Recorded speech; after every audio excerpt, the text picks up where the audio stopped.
All right, we are live.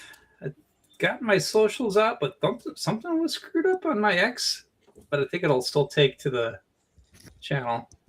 Looks weird. I'm back. All right, cool. Got all my screens back to normal. All right, so picking up. It's been we had to take last session off, so it's been a month now since we have played in this adventure. We're gonna have to do some recap. Mike was taking a nap on the Corbin was taking a nap on the ship, right, for the entire flight, and then we had to end early due to an emergency, in life emergency, and so we didn't really get too far. So you didn't miss much, Mike. So we ended up getting to the Pyramus system to deliver the breeding pair of these horses here. They're called Przewalski's horse. And they are an endangered species, as I recall. Was a breeding pair and a juvenile, so there are really three. Yep, keeps referring to the breeding pair, but there's three of these. There's four altogether. Was it four? Yeah. Two mares, one colt, and a stallion. Okay, yep, yes, that is right. Man, you had them in low birth the entire time, and then special horse low births. And when you landed, we had to do checks to make sure they were healthy. You met the vet and the assistant. But the Pyramus system is being used as a haven for Project Artemis, which operates as like a preserve for endangered species. Now, these horses originated from Terra. I think they've gone extinct at least twice on Terra. Before their second extinction event, though, they were populated on another system, and then I think he was the Dutch's cousin. So I forget his name. You rescued him, right? He was the guy that was on that sinking ship in that amber zone. He contracted you guys to get these out here, so it was a long haul across the Trojan Reach, Spinward marches. I don't think you get to the Trojan Reach, just Spinward marches. Long haul. To get all the way out here, to go ahead and take these four horses to the Gashipa estate, where see how I did my layering. There's the primary vet, Certes Gashipa. So we are at her estate. You had landed the Halcyon Drift here, and then you had a dinner event after the horses were checked on, and then essentially offered the mission, which was to take the horses from number one here on this map and take them to the Project Artemis Reserve all the way out here at 2.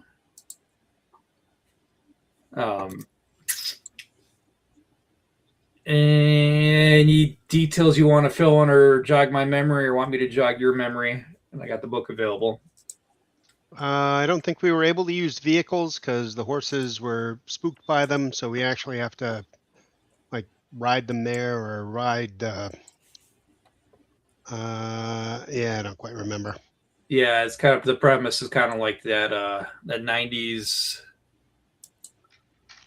What was that movie where they had to like rich guys paid to be cattle herders or something. I can't Oh, remember. yeah, it was Billy Slickers. Crystal. Yeah. Billy Crystal. What's City his name Slickers. from the Home Alone movies? Yeah, City Slickers. Yeah, that was it. City Slickers. Yeah, so like that. Who's the third guy? It was Billy Crystal. What's his name? One of the Wet Bandits and Guy from Jack Home Alone. Palance. I don't remember who the third guy was. So we have to ride regular horses to lead these Pritzwalkes horses. Right. Yeah. So you're bringing up something too when you touch on it. Yeah, regular horses. They're open to some other ideas, but you haven't really negotiated that yet. We didn't get that far, other than just being up for the mission. But there are horses on this planet, but they're not Przowski horses or whatever they're called. Which means you have to ensure that there is no crossbreeding of the horse lineage, I guess, or whatever. Easy answer to that, and that's ride geldings. Yeah. Oh, that's right. The river is actually drying up, so all these predators from the south side of the map are coming to the north side. So that's probably not going to come and bite us at all. No. Literally. Yeah. So yes, that is. So when you guys flew in system, one of the things that you observed as you came over 9A, this river, is how low the water level was, and system readings indicated that there is an extreme drought, which it is cyclic on this system. There is seasons of drought. I mean, seasonality here is much different than Earth seasonality. So we're talking like every 40 years. So they're in that window. It's not like there's some kind of like extinction event going on. It's just It is what it is. It's the El Nino year or something. Right, exactly. However that works for the ecology of this system. Yeah. So, it has been affecting the locals though, and our Certace, our kind of our patron here on planet, she has been open to new sources of revenue, right? And one of the sources of revenue is having this preserved, so her rich, hoity-toity, bureaucratic friends, whatever, they could come here and pay a lot of money for the privilege to see these rare animals. But she did make a mistake, admittedly, as you guys found out during dinner, that she did allow one acquaintance to deposit an aggressive species that is popular to hunt, right? And I think we were just talking about it before we ended the session. So I'm just going to start. I don't need to keep all these images open. It was an Elderson's predator, and this is what it is. So it's nowhere from the system, but I remember talking about this stuff vividly. It was because there was an Elderson's hunter in like the first book. Maybe it was the second book of the March's Adventures. Elderson's something. So this guy, Elderson's hunter, yeah, in book 1. Called Elderson's coastal hunter or hunter. Very different species. So this was a aquatic species in book 1 that we never encountered in our adventure. That was the high and dry adventure where we had to get the scout ship. But then Elderson's predator is a very different. This is more of a mammal. So whoever Alderson is an interesting fellow for naming things. He's like Charles Messier. He's the one that named all the catalog events, for space. Okay. Messier 1 through whatever it is, 110. He gets to name them all.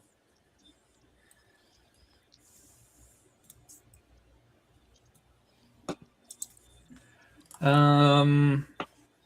else do I know about this?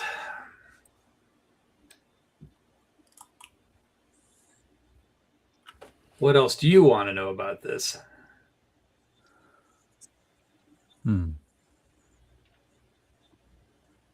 Where's the first T? first tee is, I actually have a key of the estate. We have the main catering. There's the ballroom. Must be in the ballroom. Oh, her estate has 6 levels. Holy cow. The primary structure. It doesn't appear that way on the map. Right. Let me bring back the estate. So building 6 up here. Mm-hmm. There's actually 6 floors. Wow. Levels 1, and a basement. Who knew?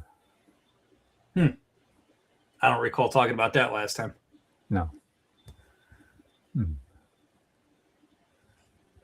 that's at number 1 Number 1. on the inhabited zone map. Yeah, we are over. That's the estate here is number Yeah. 1. Okay. Yeah. And we want to go from there to number 2 with the Right. horses. Right. Yeah. And I suspect none of us have animal handling of any kind. And I'll check on Cyrus. I mean, yes, I have animal handling Oh, you do? or animals. Yeah. Nice. You're in charge. Oh boy. We'll just ride shotgun, literally. I'll talk soothingly to the horses, and you all, kill any predators. How's that? Exactly. The horse whisperer.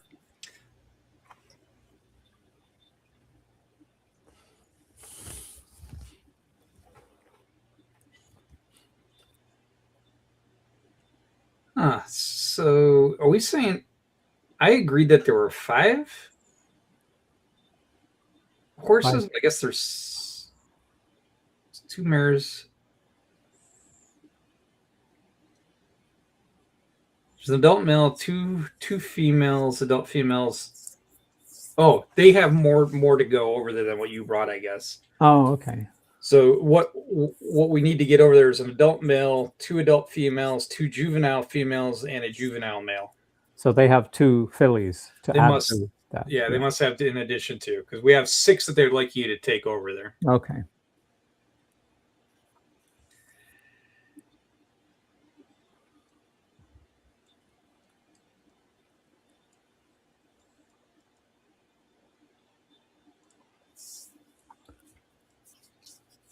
So yeah, if they've got enough geldings for us to ride. Yeah, there'll be enough horse and saddle for you to ride with them or walk if you want. But you will be going with 2 individuals. One is a vet, not Dr. Eva. But here, Aura Yoda is the head herder. But I'm sure she has a name or a title somewhere in here. And then where is it? Aura Yoda. I feel like I just keep giving away stuff too. Just by based on the names of these.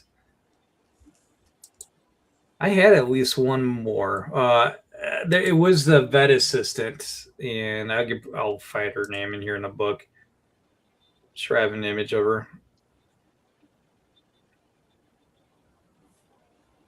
I've got Eva Danvia on the screen. Butras Viana.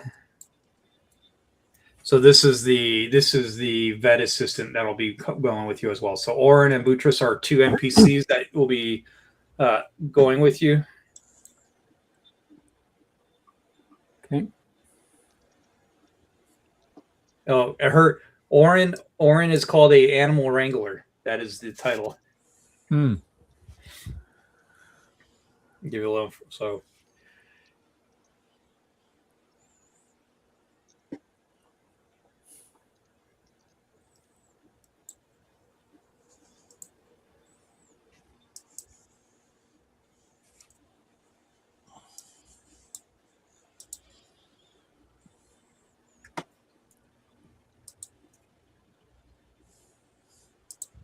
Assistant Buttress is the assistant vet.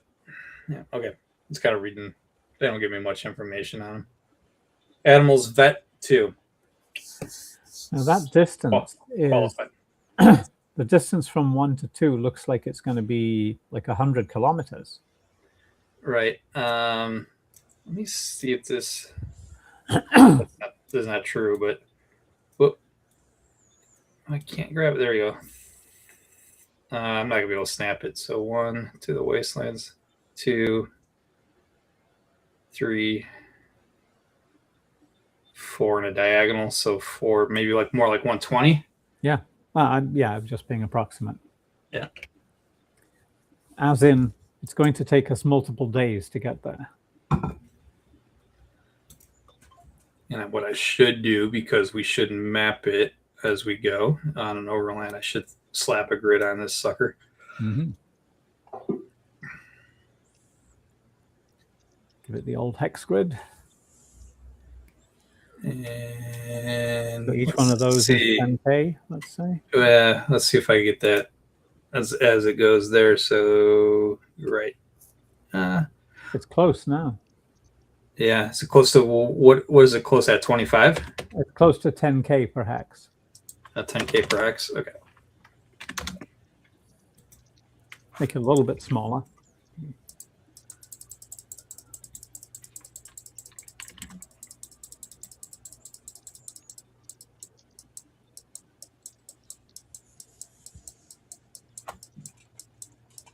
See what that does when I draw this line. I go back into game mode. It gets me about 140K. Mm-hmm. Pretty close eyeballing so far. That'll be good enough.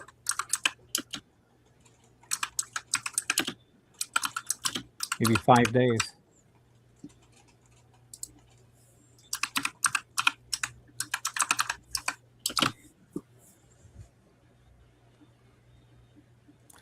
Now, the power plant on, say, an air raft, is that silent?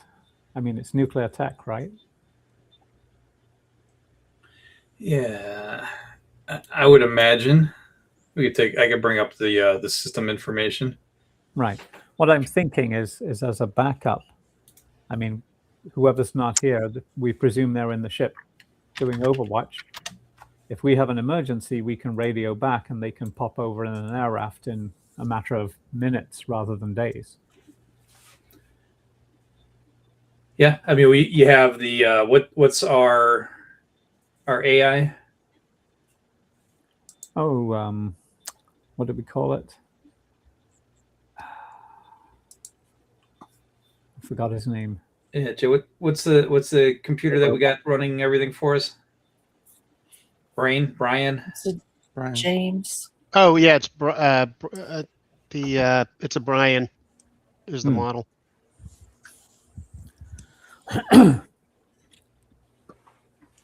Okay.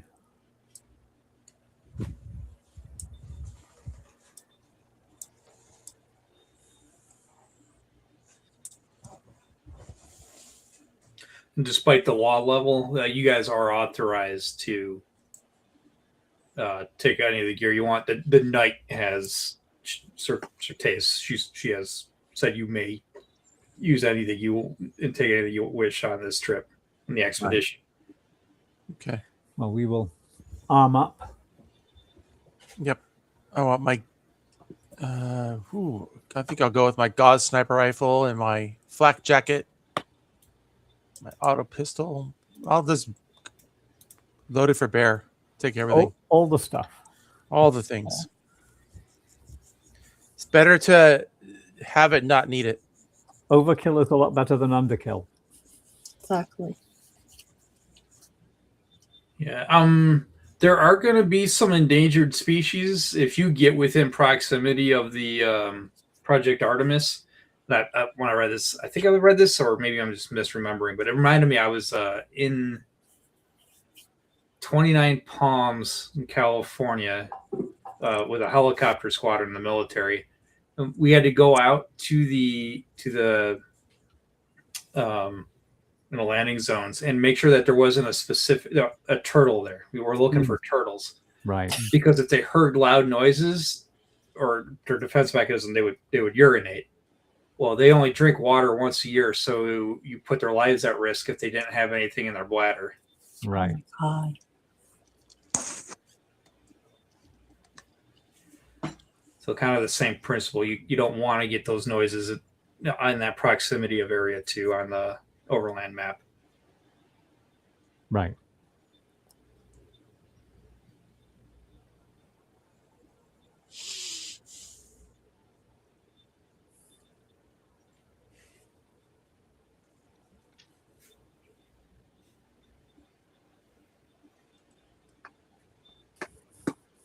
I think that was it. Anything else? We'll rely on them to pack suitable rations. Yeah. You guys will be given suitable rations in saddlebags, and Orin, and Boutros. They'll be making the meals. They're experienced farm hands essentially. Right. They're wranglers. Okay. So we're really just here for like fire support, basically. Yeah, really the gist of it is to keep the predators away and make sure that the other horses don't get too social. You know what I mean? Yeah. Oh, and we don't want to. Well, if we let rip with like loud rifle fire, we might spook our own horses, right? It is true, and in which case they could break free or run, or they're panic and have a heart attack. You don't know what the repercussions are, but it's certainly better than one of those predators getting their fangs on it. Yeah. But I'm thinking twice about grenades now. Yeah.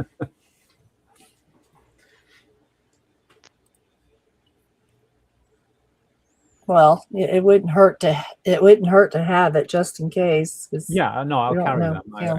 Only use them in extremis. I probably prefer my snub pistol because it's subsonic and probably not as loud.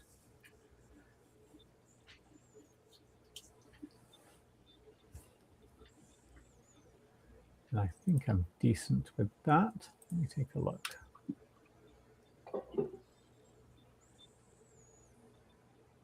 Yeah. Well, next, when it's time, we set off with them. All right. Let me get a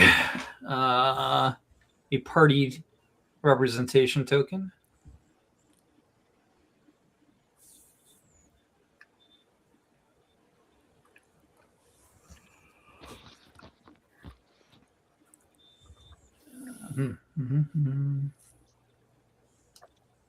Let's see. You guys, I don't want to use any of this.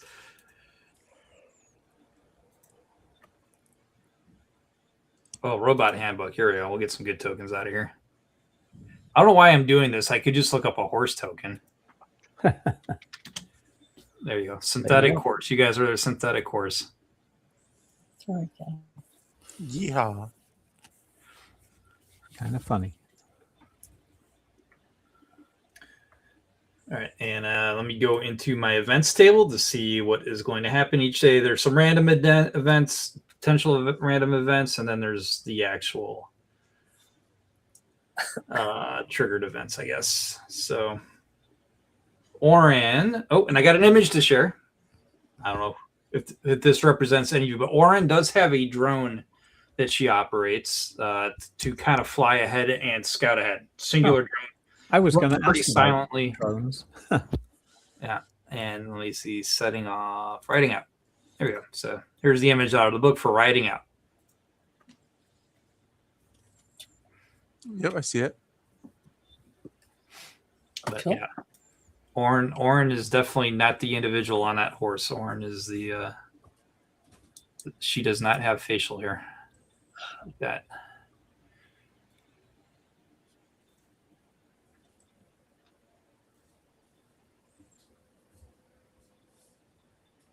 All right, so Oren's as you guys start riding out, she starts explaining, kind of preemptively what the plans are.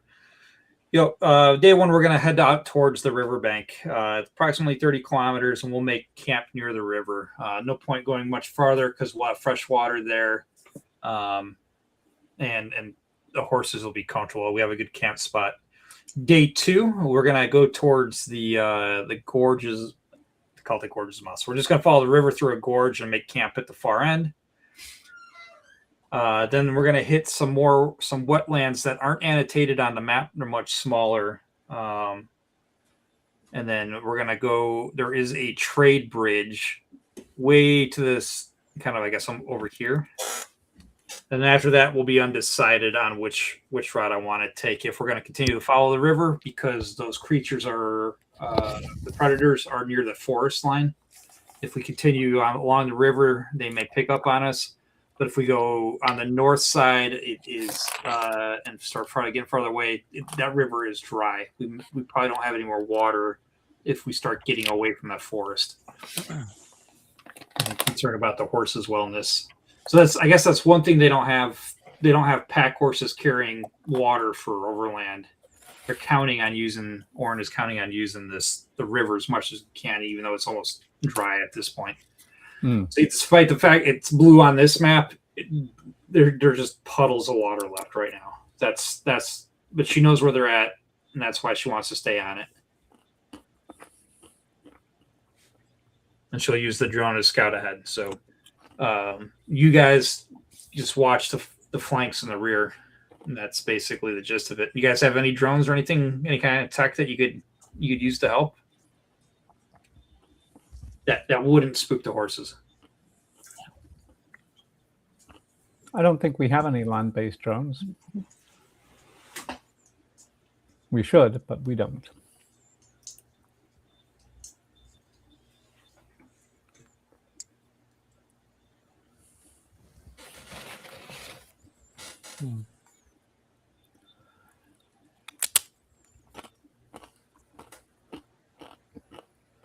Oh. All right, so I'll just kind of read this out loud, and then I got more information as I'm doing it. So, Orin, as you guys are riding, no skill checks required for a easy ride. I don't know if your characters are comfortable in the saddle or not, but okay. I don't need to roll a recon. You can if you want here in a minute. Let me read this. So, okay. So Orin knows that there's groups of Przalski horses in the area that have kind of gotten out, and other wranglers they monitor and they watch them from the preserve. So she's not the only wrangler on planet. She's just the only one that works at the estate. At area 2, the Project Artemis area, there's other wranglers, and they will follow the herds around and protect them. And the data pad indicates that there's a herd nearby. So they're getting kind of far from the preserve, but it's not unusual, especially as they're ranging for more water. So you could expect if you see horses, they may or may not be Przalski horses. So don't immediately spook them. All right. If the wild horses, the Mustangs of this planet, we got to verify that they're the Przalski horses or not before you make them shoe. And she's also got sensor data on the rivers for readings for water levels and heat levels and things like that. Readings are bad, but that's not news really. And the first thing you guys notice as you're riding out is the dryness in the vegetation. The ongoing drought is a concern for both Orin and our veterinarian assistant. Everything is dried up. What used to be reliable watering places are now gone. The scientists at the Institute are a little bit puzzled about the length of the dry spell, although the dry spell is certainly expected. It has stuck around longer than historical records have indicated. Even though this happens every several years, this cycle.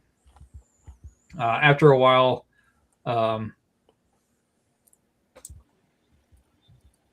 is there no way to seed the clouds? No, I don't. Are there any borehole wells? Yeah, well, I don't know. Who else do we want to talk? Does Traveler address? I don't think it does. But the engineering of a planet seeding clouds to make it rain. Not that I know of. I mean, there could be something in one of the books, but I can't think of anything. Yeah. I mean, it seems like there would be something about that in planetary engineering or something, but Yeah, I mean, nothing I there can think are of. terraformed worlds, Right. but I think Mhm. they kind of hand wave it. They must, yeah. So I'll be as a ref. I'll say the seeding of the clouds has failed to date because there has just not been enough moisture in the air to actually seed it. Makes sense.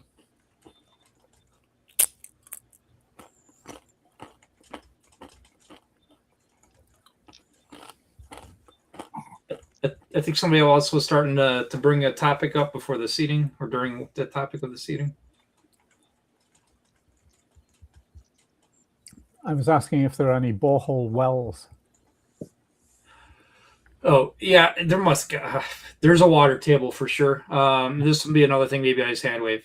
The water table is much deeper on this planet than say in Earth, but but those will be back at areas 3, 4, and 5 on the map where the villages are. Nothing, not needed historically using this route because the river supplied the water. But Right, but they don't No, have one, say, close to the number 2.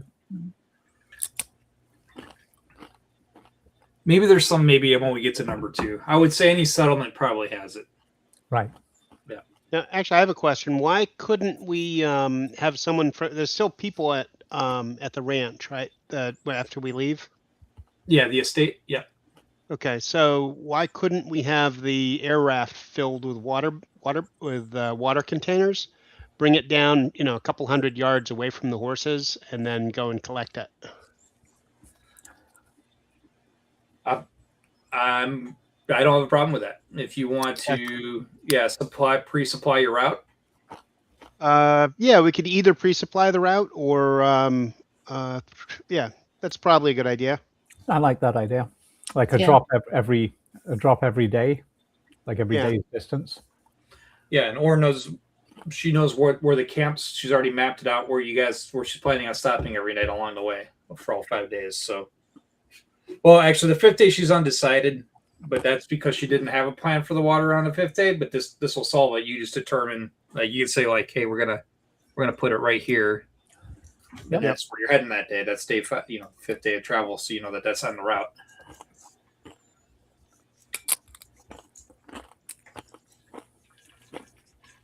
Talking water makes me thirsty. It's sipping it every time we bring up the topic. So yeah, if you want to pre-plan it before you guys head out and make the supply drops ahead of time, good chance it'll all be there when you get there. I mean, there's not like there's what do we call them, hustlers? Well, we could actually program the drop-off to happen just the day before we get Oh, there. that's right. Yeah, you don't have to take the risk of laying it out for 5 days ahead of time. That's right. Yeah. Yeah. With a real quick detour, Greg, can you tell me about this solar system that we're in? Yeah. I bring up the Not in detail, but just generally, just kind of, is it like the Earth The system? pyramid system data. This is a very Earth-like system, in ecology and mass. Okay, just for fun, for RP reasons, I was wondering, would there be water ice orbiting some Saturn-like planet as there is with ours? And could those be for fun redirected, to skim through the atmosphere and add moisture and rain? It's just the latitude we're at. This world has 50 to 65. Oh, okay. Right. Yeah.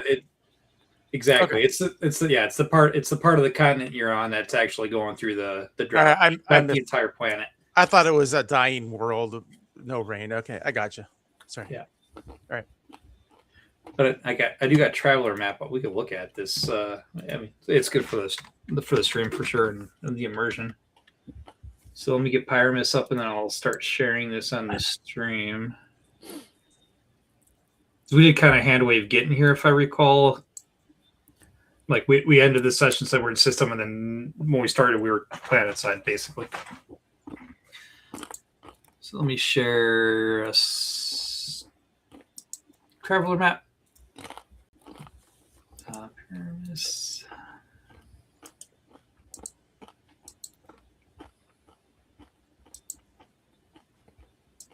Huh.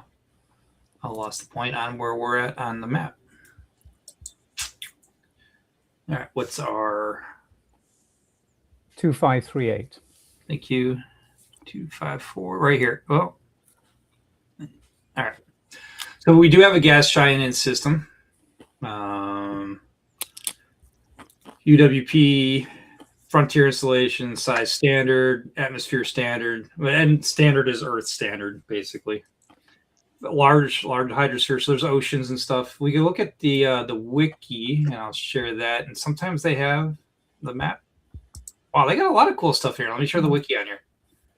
Okay. So that's interesting. That the more stuff that is in the Traveler wiki, the more they're likely that there was other supplements historically on this, and we'll see what they are. But this we got the image of the system. Don't know where this came from, or just Aid Stewart. Is that coming through on the stream when I click in the links? Okay. Yes. Yep, it's in the habitable zone, the Goldilocks zone.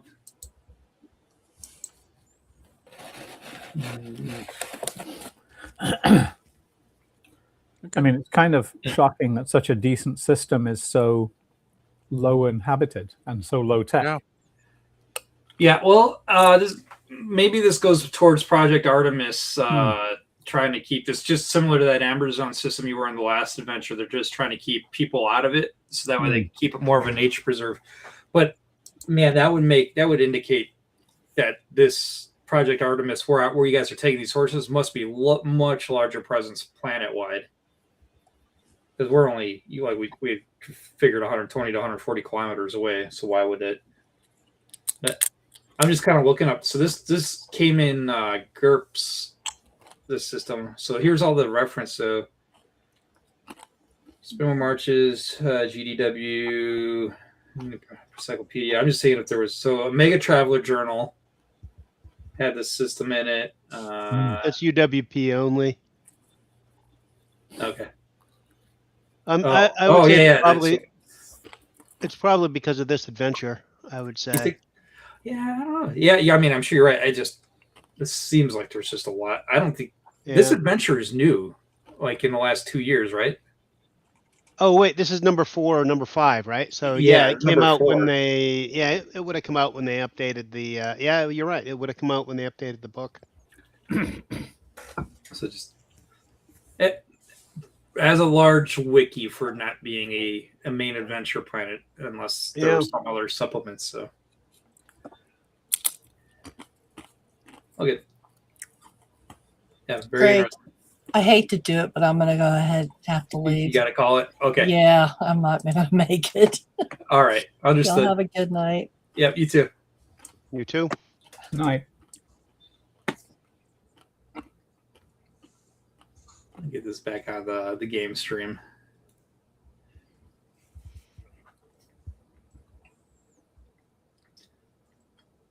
So,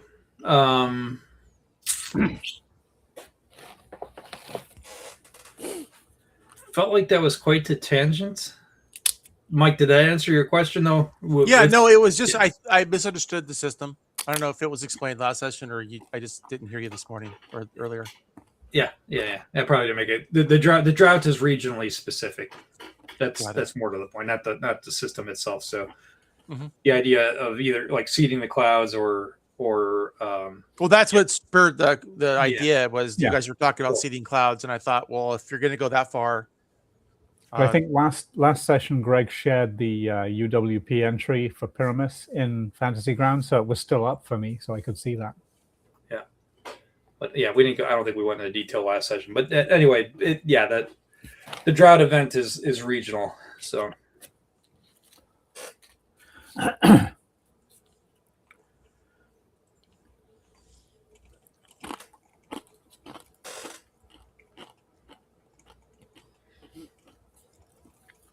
Yeah, it's drought here, but it's probably flooding somewhere else. Yeah, I don't have a larger world map with the adventure on Right. actually what part of the continent you're on and in comparison to the oceans or freshwater locations. Like I don't know where this river originates, so we are focused on this boundary. Yeah. I mean, I can see why Pyramus doesn't get a whole lot of why it doesn't get a whole lot of love, because the X-Boat route all comes through Robin, which is a C tech. What's C? A, B, C. So that's tech level 12. Even though it has a high law, it probably has some good. It has a C station there. And then to the south is Thisbe, which is low tech and super high law. So yeah, I could see there's no real reason to go here, and then them using it as sort of a preserve or something. Yeah, I recall. I think they had a name for these clusters around Trin that actually kind of explained that this just being off the beaten path. Yeah. I'd have to go back and read it again. It's been over a month since I probably read the background of Pyramus, but yeah. I think maybe they call it like the Dodds cluster or something. That was one of the. Yeah. I mean, anytime you see a cluster of jump 1 planets, there's usually significant trade and a local ecosystem builds up.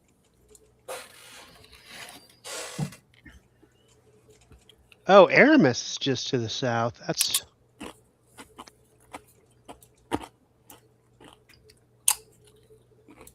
could do the Traveler adventure after this. Is that the original adventure? Yeah. Or one of them.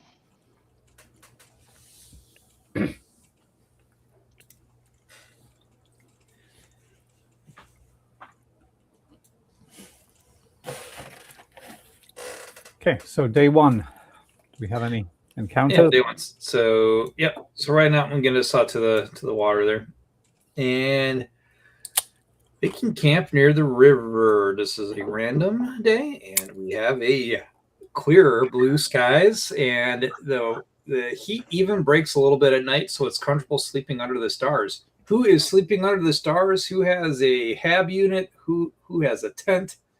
How are you guys roughing it? I think I'm sleeping under the stars.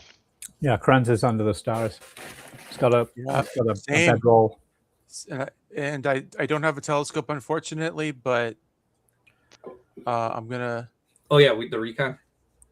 No, I failed that. Oh, we do want watches, I would think. And we do the whoa. I'm so used to that's where the party sheet is. All right. So I could include Gwen on here. She started the adventure with us. Yeah, I'm fine with that watch order. So you do want Gwen 2, Nate's not here. Revan 3, Kren's 4. Yep. And then the Wrangler and the Vet will take one of those a piece as well. So Okay, I got first watch. okay, so that means they'll be 5 and 6 respectively. And what I'll do is, if on a night random roll, I'll roll a d6 to see who shift it happens on. Okay. Anybody have any kind of night vision, glasses, scope, telescope, binoculars? I don't think I do. Kranz's ACR has complete vision. I have Nope. my sniper IR. rifles, laser and Gauss would have a scope on it. Yeah. All right. Meaning I could use that as like a seeing device, not just for shooting, but For the drone, there is a they have a charge kit, but it spends the night on the charger.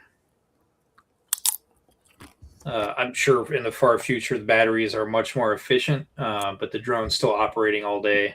we'll need to go on a charger at night. That charger will have enough capacity to make it the whole trip, but the battery storage device on it. So, all right, on a 1, we'll see if we have an event. We don't, so we'll make it through the night.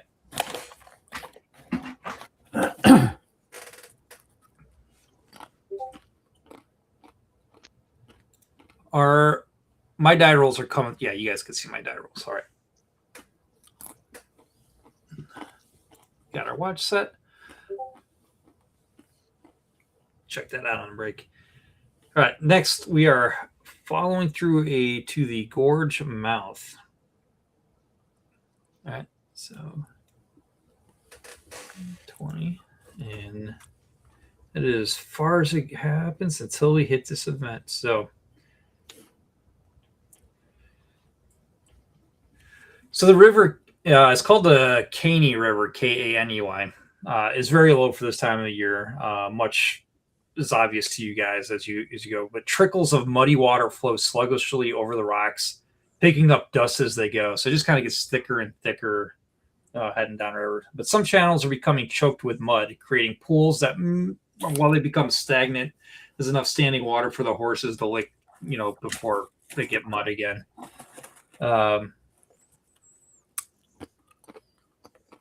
Our lead on this, she has some sensors that Boutros. Oh, I closed her.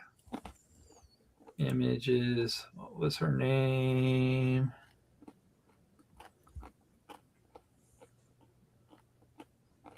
Oren. There she is. All right, Oren. She's checking on the sensors. Like these sensors, the water level is so low that my sensors. This is why I have the bad readings. I'm not even in water anymore. Yeah, and these were at the deepest part of the river. So she does I don't want to pick these up and leave them, but I'm afraid something will happen to the devices if I leave them not in the water. I'm not sure what the best solution is to pack them and not risk losing the sensors, or take the risk of leaving them here in the mud. You guys got any insight on this? I don't know anything about electronics.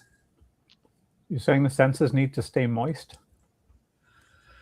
Well, these ones are calibrated to be submerged, essentially, and we get sensor readings of the water. I mean, she can stick them in the water jugs that we bought, but they're not going to tell her much about the river. Right. Yeah. She'll lose essentially the sensors then. But the purpose of the sensors in this part of the river.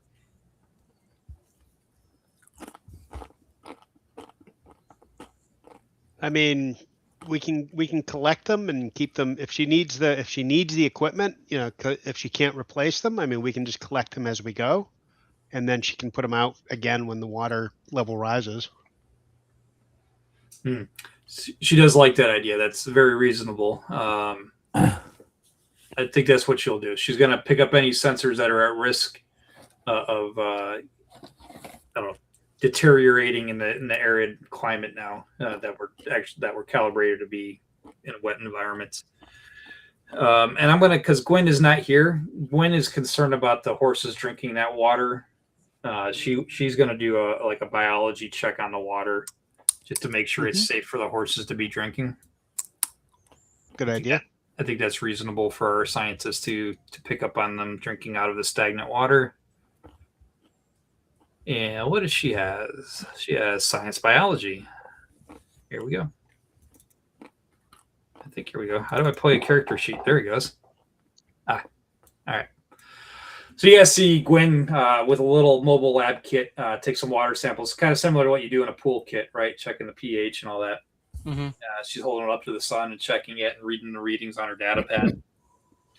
And she says, I recommend that we don't let the horses drink out of this water. It's contaminated with an algae that I think will have a bad reaction for the intestines of these animals. If they're not been raised in this environment, the algae would be new to them. So I can put them in a system shock.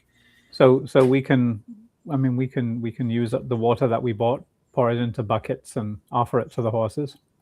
Right. So yeah, it sounds like the pre-staging idea. You guys averted a pre-written crisis. So that was well played. So probably for the rest of the time, even though the plan was to have the horses use the river water, now it's pretty much confirmed that there's an algae contaminant in there that Gwyn is identified as being hazardous to these horses. Okay. Now, the question now being, the pre-stage was all along the camps that Oren had already identified. So most of the trip is still going to be along the river. Yeah. Yep.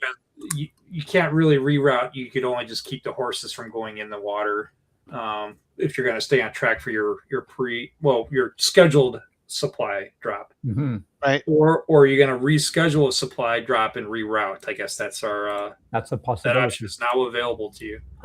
If we keep the horses away from the water, it shouldn't be an issue, and then we still keep the shortest route, right? Yeah. Keep it on the shortest route. If you veer north, then you're going to go on the northwest side of a cliff face. Right? Yeah, we pretty much have to follow the river until we're through the gorge. Right. And if you go too far south towards the forest line, that's where we know those predators are. Yeah. So we'll just keep the horses away from the water. We just keep them well watered with the stock water so that they're not tempted. Okay. So what we need to purchase is a water filter. Yes. Yeah. Or some life straws. But we wouldn't be able to get them here. Another thing here. All right, when I finish route, you're going to get to the gorge near the end of the day. So the Caney Gorge might have been an impressive sight if the river was full, but right now it's so dry and warm, it's so dry and warm that the dust is just a dust bowl basically now.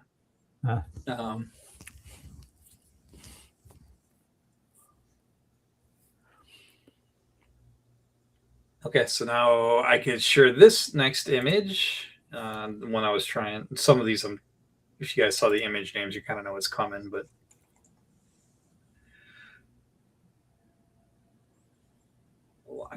so no, I'm looking at my fantasy ground, so I haven't seen any of it. It's coming. There we go. Yeah. Ooh, tracks. Yeah, oh boy, that's a big track. Big track, right? All right, here we go. Oh man. You gonna do a recon check? Yeah. Sure, recon. We'll do recon. Yeah. And then I also have survival, if that helps. So look the way that track is pointing to the right there across the river. It is. It does look like it went up to the river, and we do know from that. This is coming back to me from the last session. Sir Taste. She said that these hunters that they cannot swim, they cannot cross the moving river. The river has kept them from going on the north side of the preserve side until now. Yeah, right. It's a dust bowl, so yeah, that's not good. So we got some checks. So I got. Are the horses disturbed by the smell of the creature or anything? No, they don't seem to be disturbed at all. Okay. Now I get a question for you. The drone, it has night vision sensors, right? Or Yeah. IR or whatever. Okay. Yeah, it's like what if we stop using the drone during the day and have it monitor the camp at night? You want to preserve that battery and do Yeah. Yeah. We could configure it that way. So you don't have anybody scouting ahead, but then it could go into a overwatch at night and just watch over the camp while you guys are on your watch. What do you guys think? I think that's a better way to go. Yeah. Okay. And that is what we'll do. Okay. So I got, for these results, both are passing. So I give you some more information about what we got on this. So just to revisit the drone thing, the drone can move faster than we can, right? Oh yeah, for sure. Faster than the horses. So the drone could scout a few miles ahead and then return and she can put it on the charger while we catch up to where it scouted.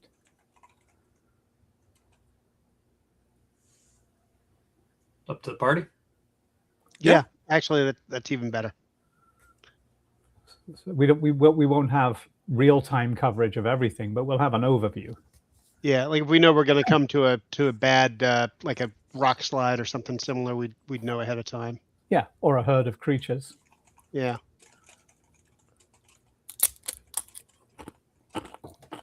Sounds like a good plan, man.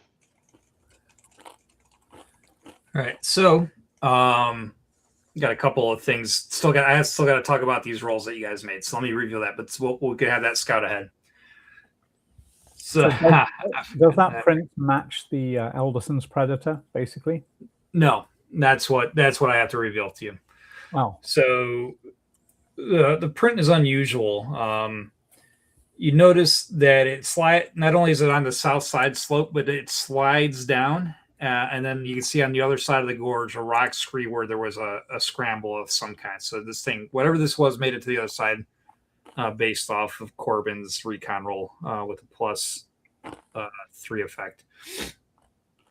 Now, looking at this with our guide, she says, "Wow, this three-toed claw print is likely a really big barracks, Birix. Do you recall talking about barracks when we landed here?" I do not. So very that was big, over a month ago, man. I know, very big, dumb bird creatures. Oh, so dinosaurs. All right, so I don't have a picture of a barracks, but that is one of the native creatures. Barracks is actually kind of terrorize the villagers. They regularly get into the fields, the farm fields in our general pests. They're like the size of ostriches, but they're like dodo birds. But this is still an exceptionally large barracks claw, according to Oren.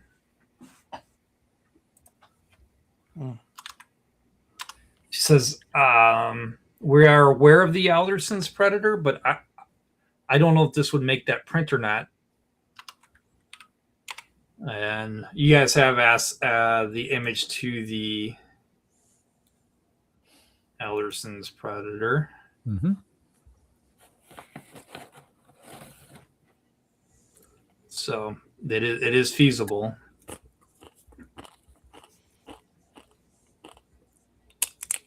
But the image you have this kind of walking. It looks like it could be bipedal, but walking on all fours. The survival and recon, or the 2 recon rolls here, indicate just a bipedal creature. So. Mm-hmm. I interpreted that image as it was haunching down, get ready to leap forward and attack. Unfortunately, that could be you could be right, totally right. It's not clear in the image in your data pad, and it's not described, and it's we wouldn't know. We wouldn't know. Yeah, got it. Yeah, that's all the information you have. You don't even have size in the logs. And the other side of this river, this creek, whatever it is now, is like a little ledge going up, like an elevation up. Yeah, exactly. You the gorge can goes see down and up. Yeah. Right. Okay. Can't see beyond it. No, but you can see that on when you're checking this as it went down the south slope, something went up the north slope because the rock scree had kind of fallen down on that side of the river. Right. So wherever it went, though, we can't see beyond. No, but now this is the opportunity. Hey, the drone, we could fly the drone out and see if it could pick it up. Yep.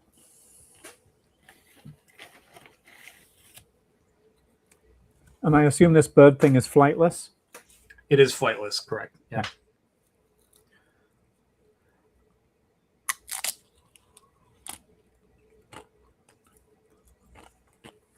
So it's basically like a velociraptor. Mm-hmm. Yeah, because this one, featherless. It is a mammal. Yeah. All right. All right. So you're gonna go ahead and flying the drone. Who's gonna operate the drone? Drone operator. Or we're gonna have Oren do it. It belongs to Oren, right? So yeah, it does. Yeah. Okay. I assume the skill level is going to be higher than mine. Okay. Yeah. If Oren's operating it, then I don't have the NPC made because Oren really isn't a combatant, but I have stats. Okay, and that would hit a routine roll. So Oren sends the drone zipping out ahead, and she gasps. She's like, "Well, we do have the Borixes in sight, but they are a feathery, bloody mess. There looked like there was a small flock of them that have been completely ripped apart. So maybe this is one of those predators have gotten across." And the main danger we're concerned about is now that they're across, they can start attacking these horses. Right. So yeah. They can make their way to the preserve. Yeah. Which there was only a natural barrier before. There was no other way to prevent them from going other than counting on the water level. So I still think we need to make our way directly to the preserve. I think so too. And just make sure that we get defensible. See if we can make defensible positions, with clear lanes of sight when we camp. And then once we get to the preserve, then maybe we can come back and hunt these guys. If there's only one or two, then maybe we can get them. If there's more than that, well, they're not paying us to hunt these guys. Yeah, that's true. All you got is tracks of one. So.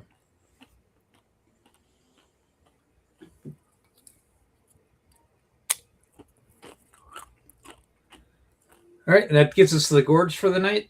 So same watch. Mm-hmm. Yes, and this time we'll have the drone up. Yep, and I get this one more just past the gorge. 9A is where you're going to head for the bridge tomorrow. Okay. That's where the next drop is.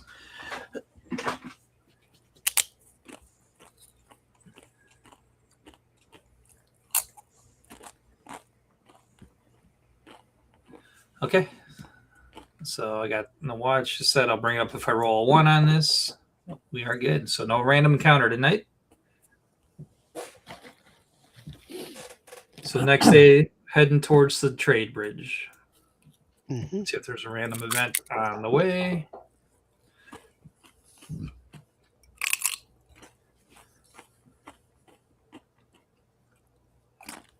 So Oren is determined to get to the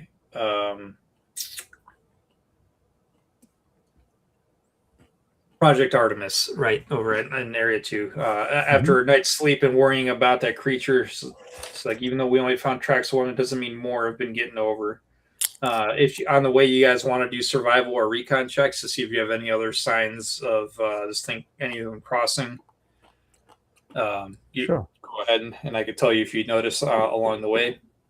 But Oren is now genuinely concerned and doesn't want to cause a panic and radio back to Certace. Also doesn't want to cause a panic over Project Artemis because this is scientists that they're really. She's in a dilemma. It's an ethical dilemma. She works for Certace, and Certace has kept this quiet about the predators being allowed on planet for her rich friends to hunt. But on the other hand, is that now the Project Artemis is at risk and is at a quandary of who should I call somebody, and if so, who do I call to notify? I'm not sure who you should call to notify, but you should notify them because if somebody gets killed while going to take a piss at night, it's on you. No, it's on. Oh, that's mean. It is. If she doesn't warn someone about it, it's on her. If somebody gets killed. All right. Well, then in that case, you're right. And then that would be Project Artemis is the people there that they're the ones that need to be worried about it. And you bring up if any of the other wranglers are out with a herd, they need to know that the creature is out and about There's too. an Alderton predator north of the river. Yeah. So,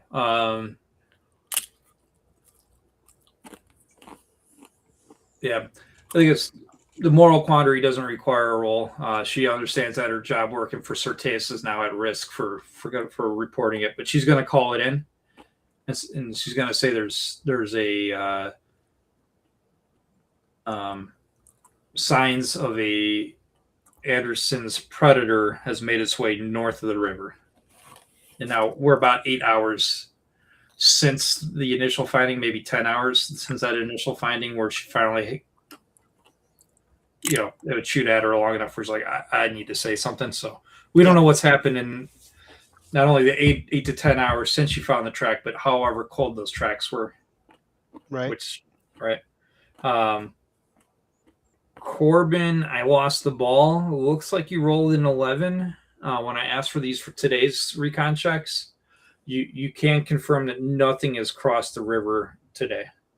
Okay. From today's point A to today's point B. So I relay that information to the rest of the group.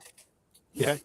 So I kneel down. I move some dust around, pick up some twigs, and it looks like nothing's been through here today.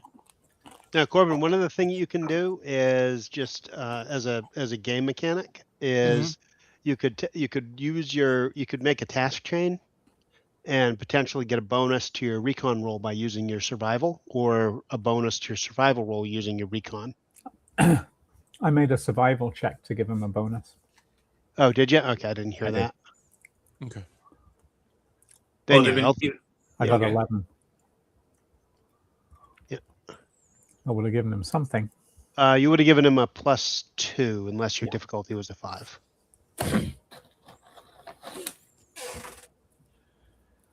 Got it. Okay, getting now to that trade bridge. So Orn, we did this. So getting to the trade bridge, this is going to be a hard day ride to get you there. This is part of maybe, I know it doesn't look like it on the map, but it'll be the longest day you have riding.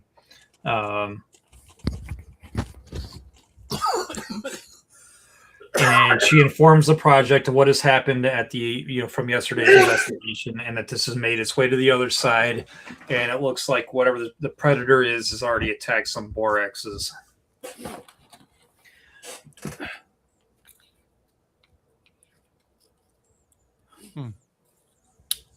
Now, at the bridge, there is another wrangler with a herd of small five or we'll call it 6. We'll make it one more than you make it unique.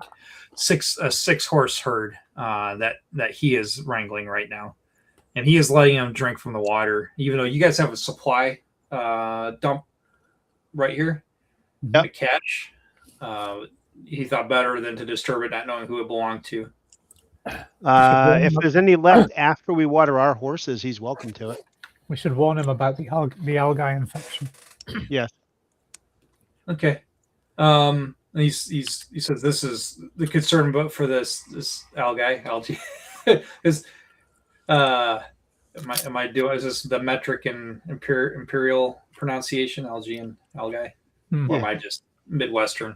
It's the Varga pronunciation. Yeah. So he's a little less concerned. This herd has actually been born and raised. The mares and the stud that's with it, they're third generation of this planet. So they've been more exposed to the local fauna. Yeah, exactly. And our vet that's traveling with us would confirm that. She would feel pretty confident that these horses that have been born and raised on planet would not be affected by that. But now we got a herd of 11. If he would like to come back, ride with you guys back to the preserve starting tomorrow morning. Sure. It's 6 more targets. Yes. 7 more targets. 7 more targets. Yeah. I don't say that out loud, but yeah, I'm thinking 7 more targets. Yeah. Now, during camp, I'm not going to get to the rolling because this is kind of a narrative moment.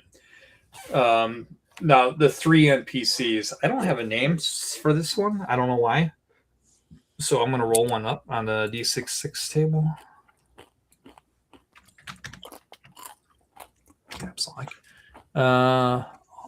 Neat. So I'm sorry. While you're looking that up, can I ask this system is Pyramus? It has Pyramus Prime with the moon, Mhm. and then it has just Primus without any other words. That one's the terrestrial world. That's this one. That's this one. Cool. And apparently this guy's name is David. So Wrangler David. Got a couple of concerns. Like, we got to get the horses back if there's a predator out. But he's having a fight with Oren. It's like, Oren, I don't work for Certace. I work for the preserve here. I'm under a different master, a different employer. Like, I need to report this to my employer that Certace has allowed this to happen. Hey, no one said Certace did this. We don't know who dropped these. We don't know who put this thing here. No, we just saw signs of a We predator. just saw signs of it. Yeah, we don't know what it was or how it got there. But Certace controls all incoming and outgoing traffic on this planet. Well, there's no evidence that it was actually him. Huh. Yeah, technically, or yeah. I'm gonna need like a diplomacy or something, or some way to persuade sure. him. We'll go with diplomacy.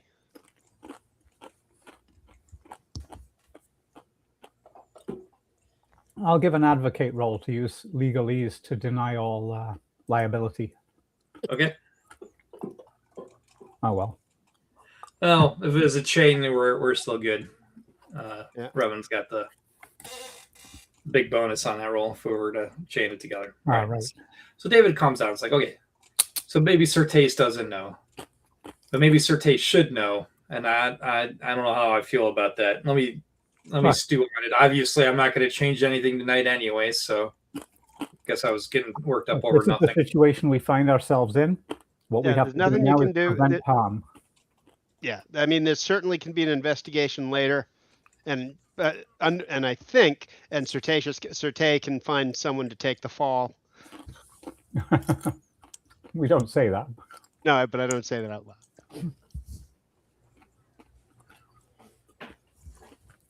I'm sure she'll find some off-world adventurers to blame for this. Right. As long as it's not us. I wouldn't count on it. As long as she blames us once we're gone. Right. That's fine.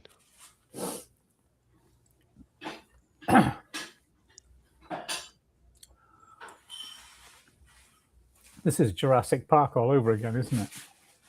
Pretty much. Our, Something similar.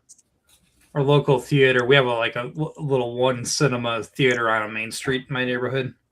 Mhm. They're going to be playing the original Jurassic Park here next weekend. Wife and I are going to see that. Oh, Oh, nice. that's kind of fun. Yeah, I guess the actor passed away. Neil. Neil. Sam Neill. Yeah, Sam Neill. Uh, Yeah. I kind of like rerun theaters. Same. Yeah. All right.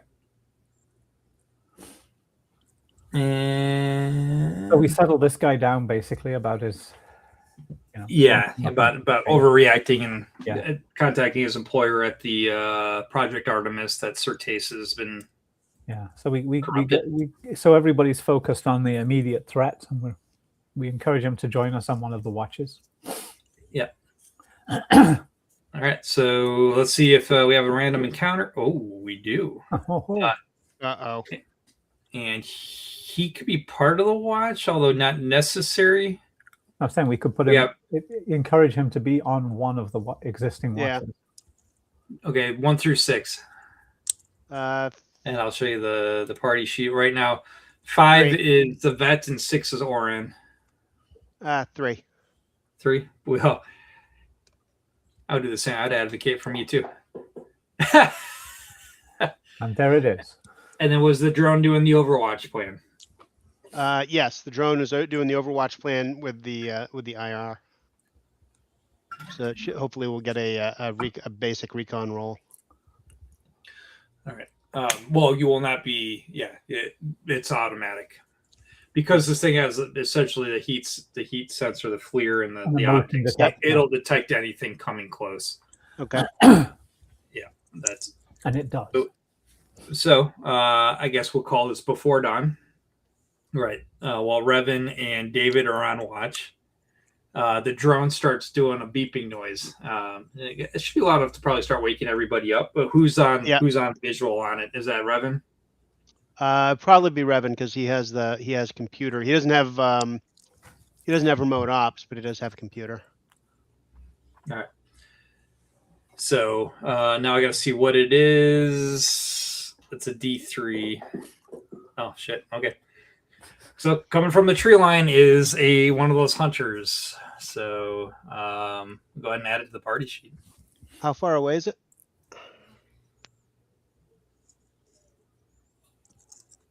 $600. Oh, I get. I wake up Corbin. Hey, Corbin, wake up, buddy. Get your gun. Get your rifle.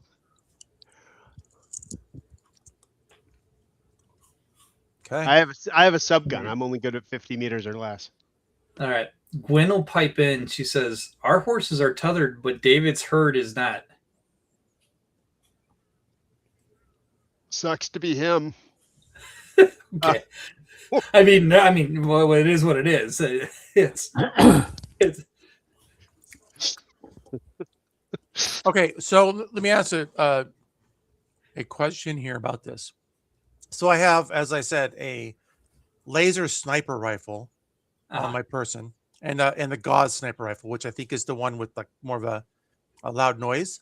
But I don't know. Is Yeah, laser's definitely not gonna make a ballistic booming noise. It might make the humming high energy charge of the energy needed to make a laser strong enough to kill something. Sure. But Actually, a laser makes a loud crack because it basically Oh, vaporizes the atmosphere in the line. oh yeah, I think of that as it moves through. Yeah. Plasmaized, is it? Okay, well there goes that idea. There goes stealth. Well, we just got to hit it once. Yeah. Probably. Yeah. Okay. Then I'll just I have my skill is in slug. If you're gonna make a noise either way, use the slug gun. Use the Gauss rifle. Mm-hmm. Okay, that's what I was figuring. Okay. And kind of right now, this is a theater of the mind because a 600 meter map isn't Feasible. Mm-hmm. Yeah, is more All more right. of a scene than anything. All right, everybody So grab you the can- reins of the horses. Hold on tight. Yeah. Yeah, I guess we could. I guess we did- could go grab. I guess we could go grab a couple of the horses. Yeah, it'll get closer. Who's doing the grabbing? You only woke up Corbin. Oh, the beeping. I assume we woke up everybody. Oh, okay. I didn't Yeah, hear you say that. Yeah, sorry. If not, as soon as I pull the trigger, they'll be awake. In So which that- case, that- I'll be taking a bead on the creature as well. Okay, so Okay. 2 on that. Revan. Well, so Gwen, David, Oren, the vet. That's 4. And What me. And try to go after 4 of the 7 horses that David doesn't. They're just kind of Hasn't free ranging covered, yeah. horses. Yeah. So that still leaves 3. What is Revan gonna do? I'm gonna grab one of the horses. 2 if I can get 2, but one. It probably requires an animal roll if I get more than 1, so I'll just grab 1. Right. Well, when he pulls the trigger, it'll still be an animal roll regardless, Okay. because it's a matter of they don't have bridles or leads or anything Okay. on them, right? So I'm just going to count down 3, 2, 1, and fire.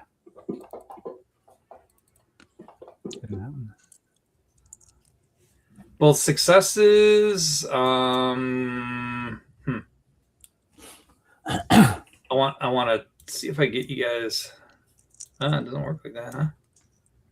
Gun combat.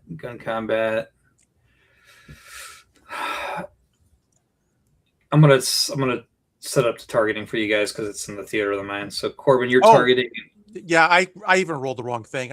I forgot that I was supposed to roll it on the character sheet, which gave me a +1 or +4 instead of +4. You want to re-roll? I mean, I wouldn't want to. Maybe No. If you said I hit, then I'll just leave it. Yeah, it's a hit. They're both hits. Yeah, okay. You would get a little bit more damage because the effect was higher. but Okay, we, well, I we get can it. sort that out. Okay.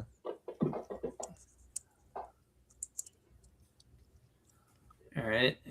Kren's got Kren's damage, and go ahead and Corbin roll out your damage. Oof. Yeah, this thing's wicked. Okay. Okay, so my animal handlers, we're gonna have to make an animal check or equivalent. I know No, these Gwen's guns got have gone off. animals. Fuck. Gwen loses a horse. This guy has got a animal 2.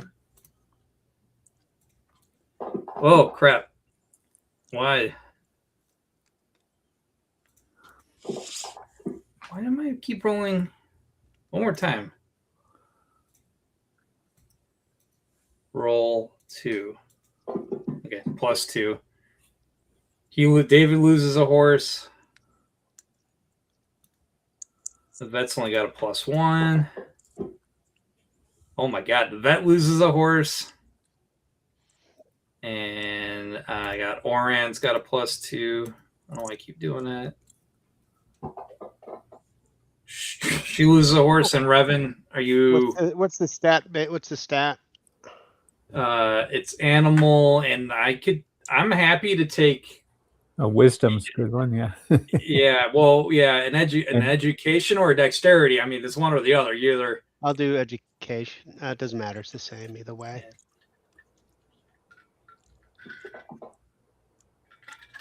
I lose a horse. So all 7 are loose now, running north. Radio the air raft. Yeah. Good news is you guys almost murdered that Alderson's predator, and it goes limping back from the tree line. Do not think it'll be a threat, and maybe going to go bleed out and die. I mean, you got it really good. Right. But it was not a clean kill right now. Okay. All right, so now we got a problem. You can order the air raft. It'll be here in several minutes, I guess. You're not too far away. You guys have your own horses you could jump on and ride, and you also have the drone and anything else you could think of to solve this dilemma now. I think getting the air raft is probably a good idea, and then using the drone to go round up the horses. I mean, they'll run, but they should stop. Use the drone to spot the horses, and then use the air raft to move horse handlers to where they can intercept. Yeah. Is it pick up our 2 wranglers and then physically deposit them on foot right Yeah. at the horse rather than have them ride horses to go? Correct. Right, because all your riding horses were tethered. The herd horse and your horses. Gwen said she had them tethered. I don't know why. Yeah, it was this David's 7 horses. Sounds good. Is that the plan? All right, so let's propose me. I don't know, the task chain. But we'll work through dice rolls to narrate this. So there's the recon part for the drone to find the horses and see if they're all in one group or multiple groups. They tend to run together if they do run. I like how. All right, so they do. So what I'm going to do is a recon. Is more luck related, but based on the effect, I'm going to do. There's going to be three different groups. They broke in 3 different directions. Okay. But for each positive effect, we'll start grouping them together as the drone could kind of corral them back into a one. With its angry buzzing noise. Yeah, right. I could buzz them back. At least try to herd them into a single herd again. Sure. So recon, and for each positive effect is 1 less group of 3. So it'd be like 3-3 or 3-2-2. That's kind of how they split up. 3-2. And we don't have anybody with remote ops, right? Or drone pilot. I can do it. Okay. So we want to chain it with a recon and then remote ops, increase the odds. Sounds good.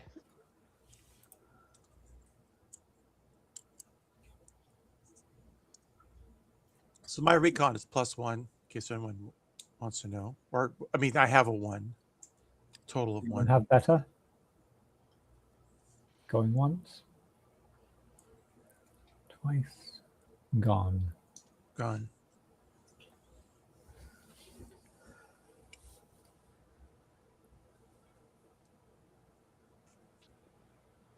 Yeah. Let's get that recon roll. Okay. Oh, sorry.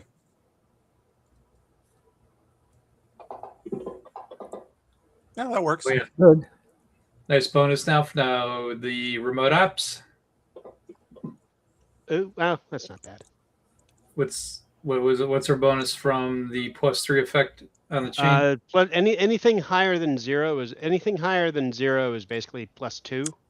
Mhm. Like a one or higher, a 1 to 5 is like +2, and then a 6 is +3, Okay. and a 0 is +1. Okay, so 2. So you from the 3 -2, so you got them down into 1 herd Nice. with the remote ops. The drone is keeping them together. All right, so you're doing that. Is that what Revan will be actively doing, keeping them in a 1 Yes. herd? Yep. So then somebody then is either Brain is going to do the air raft and pick up David. Pilot the air raft to an intercept beyond, or to us, pick up horse handlers and pilot it to an intercept beyond where the horses are tracking towards. So going with David and Oren, is anybody else going to get an air raft? And is someone going to operate the air raft manually, or we're going to let the computer do Brian, I think Brian only has. He might not. Oh, that's a good question. Let me see. We might have to use the default GPS autopilot. Krenz can drive it. Then Kren should be the one to drive it, because that's going to be better than the autopilot. Okay, so Krenz will take the coordinates from the drone operator and head out that way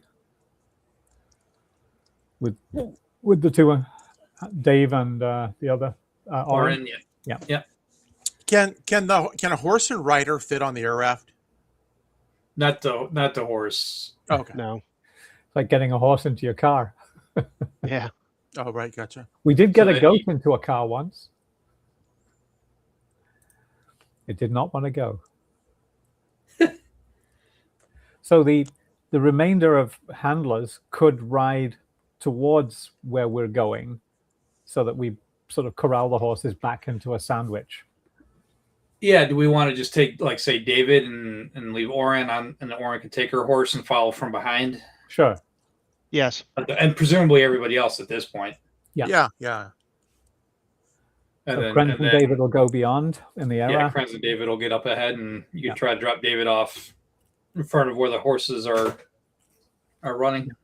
And Krenz will lift off again and just hover silently and survey the horses just to make sure they don't break for some other direction. Yeah, I think Revan's got it pretty much under control. As long as Revan's maintaining the drone control on the remote ops. Yeah, but I can action something if I'm in the air raft, so, or I could shoot something if it was coming after the horses. Oh yeah, there you go. Yep. You're more of the Overwatch now from the raft. Yeah. Okay. Sounds like a plan. Okay, we'll see if there's a random event then, and there's not. So nothing possible could come up. Go Ari. So basically, just need a piloting skill check for the air raft to get David down. If that fails, then the backup plan is that Oren will beaten like hell to catch up on the horse. I will take my time. I'm not trying to go supersonic or anything here. Yeah. I think it gives you a +2. I took the +2. Yeah. No, I mean, I think the air raft has a +2. Oh, right. Oh, So that computer. would be agility. even better. Okay. So 3 effect. Okay, so no problem. You get David down, like you get it down parallel. You could time it so David could just literally walk off the back. Right in front of the horses and put his hands up. Right, and then we're counting on this Wrangler, random NPC record, no name, to make his animal skill check. Anybody have an idea to chain it? Yeah, I David's don't all think it's- alone. He just jumped off the air raft. I mean, I can use survival to try and drop him off in like a choke point or something. I'm good with that. Anything else to the task chain? Ah, Okay. that was terrible. You choked him. They all fall off a cliff and die. Yeah, right. You write a book on North American bison. Yeah. Native Americans would literally just run them off cliffs. There's a place in Alberta called Head Smashed In Buffalo Jump. Yeah. But buffaloes have no depth perception, so they don't know when they're getting to a cliff. So as long as you get them running, yeah, the whole herd will go over the side. All right. So David, didn't matter. He was boss. Yeah. All right. So he's able. I don't know if he's got a lasso or whatever the heck he's got, and he's able to get him under control pretty quickly. He probably at least has a halter, and he probably knows which is the lead mare in the herd. So he's probably got her, and the rest all just calmly follow. Yep. I'm reading the. Oh, okay. Catching up on some Discord chats there.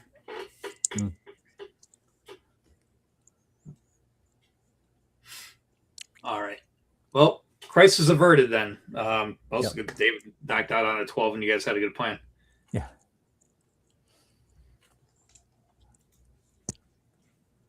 It's good to have a good plan, even if you get. It's better to have good rolls, but if you don't have a good plan and you have a bad roll, you're screwed.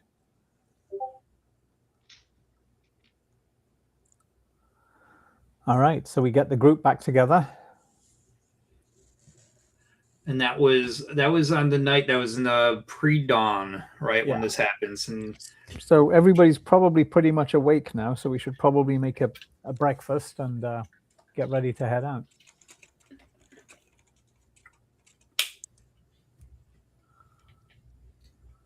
Sounds good. Okay. So as you guys are cooking your the morning bacon, I think we'll say Oren hears it for us. Oren is checking sensor data. The tree's like, or she. It's like, there's a storm coming in. Oh shit! Let's get across the river. Yeah, and anybody have any? Gwyn might. Anybody have any scientific instrumentation where they could help try to figure out and quantify the sensor data? I have science physical, if that's any help. I have cybernetics and just science. I have sensors. I have sensors. Yeah, Your sensors might are be certainly better than mine. Oh, and electronic sensors, yes. Yeah, I have that. Okay, let me do that one. That one I have 4 on that one. And Any bonus on this? You're the better one. You're the better person to do that. So, yeah. You want to chain this with Gwen's science roll? She doesn't have natural sciences, but she could. Sure. Okay. Yeah. I'm not sure we need it, but Yeah, I could tie it all together. Right, still good. All right. So with the bonus and all that, we have an extreme weather event coming this way. There's a storm front moving in so fast that it stands a chance of breaking the drought and cause flash flooding, not just in the river, but across the plain here. Yeah, so we need to get across the river now to the high ground and then head to the high ground. So you guys are cross-referencing this with Oren, her systems, the sensor readings, and just the topographical maps. Yeah, I'm looking at the map because I know enough to know that this could affect not just immediately on the river, but the high plateau region is about to get inundated. So towns 3, 4, and 5 are at risk now of rain or extreme weather event. Oren, she thinks she knows that the estate, Certase's estate, has all this same kind of sensor data, the barometric pressure. So they know this is satellite coming imagery. too. Yeah, so they should know this is coming. What about area 2? What's the situation going to be there? yeah, David is going to have to. We're going to have to get him on an air raft or something and get him in. All right. Yeah, that's a good idea, actually. Yeah, you communicate with them. You got the alert. She got the alert in the other day about the predator being on the north side of the river. So it's not like you can't communicate with them. It's a matter of any of the other wranglers that are out with any of the small herds right now. So how do we get them back in? And David could confirm there was one other herd out that was about 2 days north of last time he broke from them. Okay. So we need to get the horses, the livestock, all across the river and towards the reserve. And I can take the air raft and find the missing herd and the animal handler. Actually, somebody should come with me who's a drone driver, and we'll use the drone to track it down along with the air raft. Try, or we could have Brian fly the ship up and use the ship sensors to find them directly. Maybe we could. I think so, because they have thermal sensors, so they should be able to. Maybe the atmosphere would stop that, though. I don't know. That's up to. What do you think? What do you think, Greg? I think. Well, if we're using the drone. The drone's good at this. Yeah, the drone's going to really be able to manage this because I guess my question is, and I'm going to hear you say it, would a drone be able to have a remote audio? I mean, it's certainly capable. I can't imagine this one would, though. It's like. Well, yeah. You know what? If anything out of the robot book would have it listed if it had it. But this was made before the robot book came out, so it's more of a. Hold on. Yeah, I don't know. I know there's a. I don't know that we need audio. We can just find the person and then fly the air raft to them. Yeah. But that's right. You're right. Remember, I was hesitant on this too. After the fact, I didn't want to say this, but so we were specifically not to use the air raft around the horses because of the spook them. But we used it to actually to wrangle them. So it was seen appropriate. But yeah, remember, we're not really supposed to be using air rafts around the. I mean, look, my horses are spooked by the Kubota, but I use that to wrangle them all the time because it has the speed to get around them. Right. Yes, and the air raft could certainly keep at altitude until necessary. Yeah. So I'm good with that. I'm good with looking for this herd, identifying it, and then sending the air raft out to pick somebody up to go out there and let them know that there's an extreme weather event coming this way, or even just pick them up. Right. Well, they're probably going to want to get the horses back to the preserve because it's really there's the two herds and then your guys' herd is being what's being added here. Yeah. So they're all herding towards the preserve, and we may have to go to the preserve and rescue all the people. Right. I'm going to say that preserve, while will be affected by the storm, is not going to be affected by any flash flooding. Okay. Well, it's all this dry, all the brown dry area. What's going to happen is the water is going to come in and it's got nowhere to go because of the hard pack and how dry it is. It's going to go, but still area 2 is not on that. You could actually see the color difference in there. It still has grassland in there. Right. So hopefully there's a little bit more protected from flooding.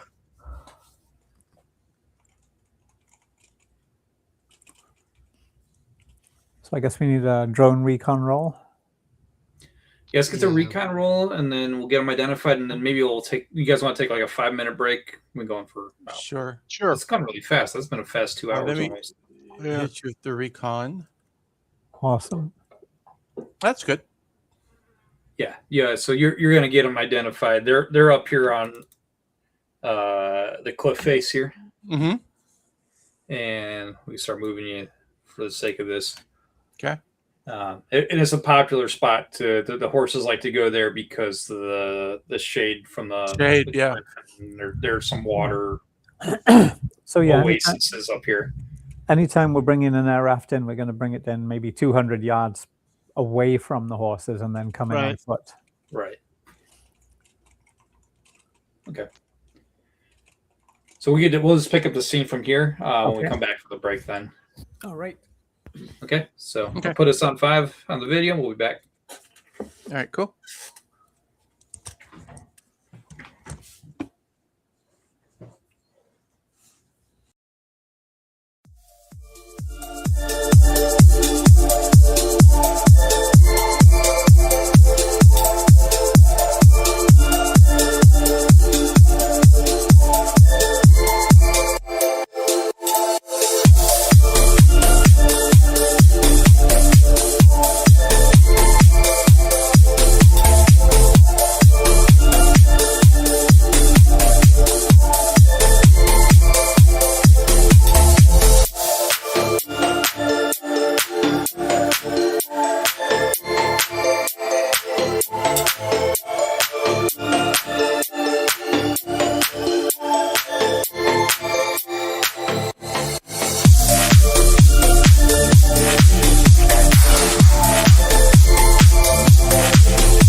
All right, we're back.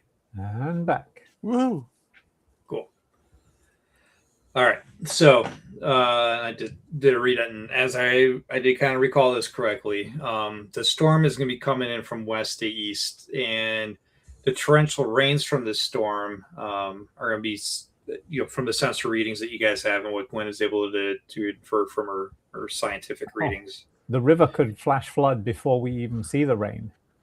The river will probably it'll start swelling very, very quickly, but the I guess this cliff that you guys are under is a natural runoff for the plain above. So it's going to fan out. Let's see if I do a cone. Yeah, it's going to fan out like that.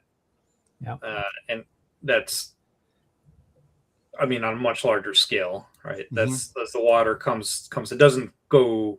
This is part of the downhill runoff. Yeah, it doesn't go strictly towards the stream here, the river here. It's the runoff from this side. It goes in that direction. Yep. So you guys gotta get out and away from this as quickly as possible. Mm-hmm. And even the preserve isn't really under a great deal of risk. The area around it will be. So if you guys, as we do this, I got to roll and see as you guys are beaten back, right, and you're about a day away, and you've already kind of been away for a day, right? You have to stay ahead of the storm and take into consideration any wildlife you come across. So, I mean, it's up to you, but. We need to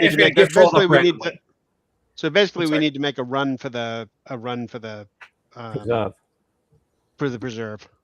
Yeah, I mean the save zone is. I think everybody's still got the map open, but yeah, you got to get off into this. Got to get off the cream colored hexes. Yeah, once you're in the cream colored hexes, we're not worried about the flooding. All right, then. I guess we double time it. So heading that way, and then I get to roll for random, and then anything else. So, all right.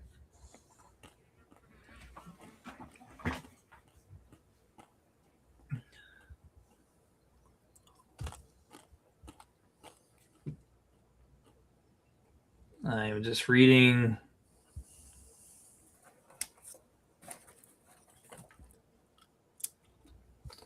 What the heck?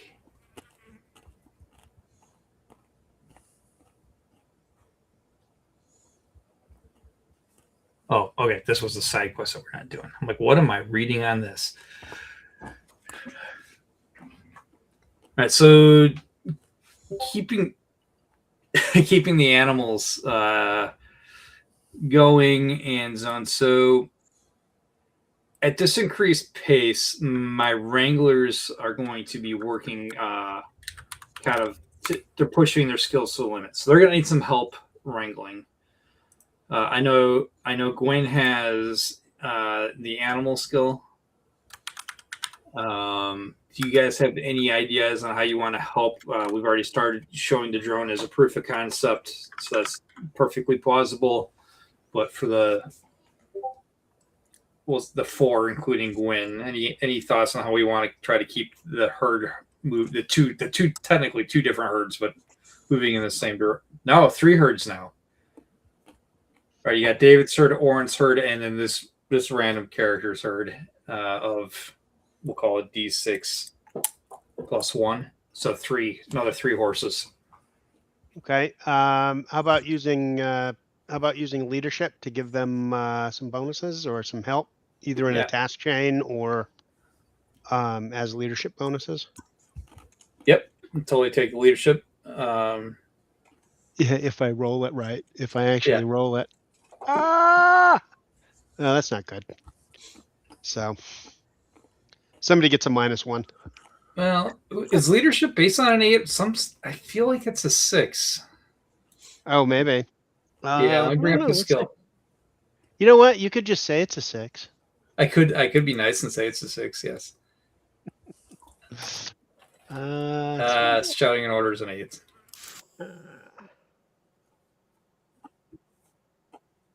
So, Yeah, I was afraid of that. all right, so you make matters slightly worse.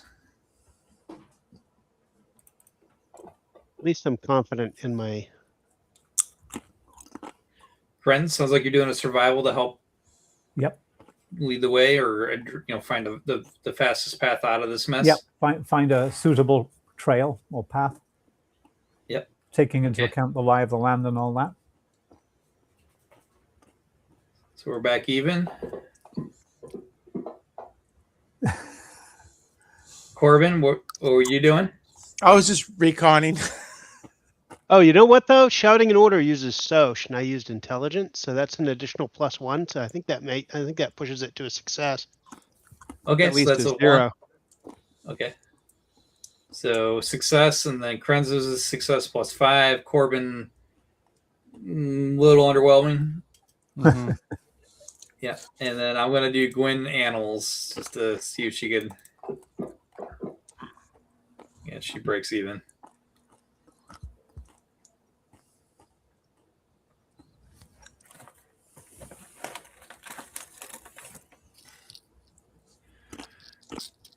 All right, so looking back over your shoulders as you guys are riding east towards the project, I guess that's what it's called. You have a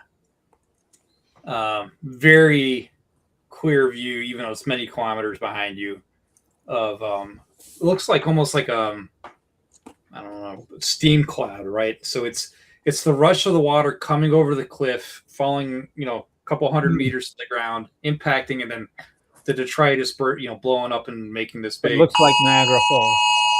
Holy crap!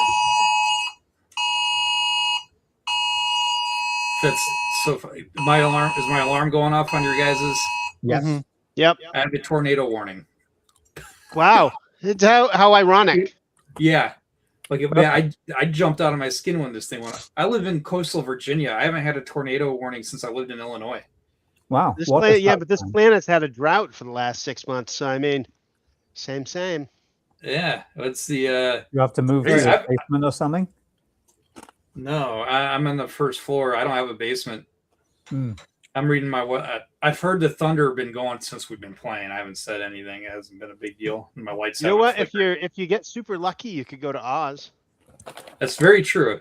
Hmm. It's happened at least once before to somebody. Hmm. I am technically, I guess, short of being in a bathtub in the safest part of my house. Okay. And there's nobody else you need to warn or organize or whatever? Yeah, let me go. Yeah, Lick your finger, go outside, put it up in the air. yeah, right. We're good. So. Ow.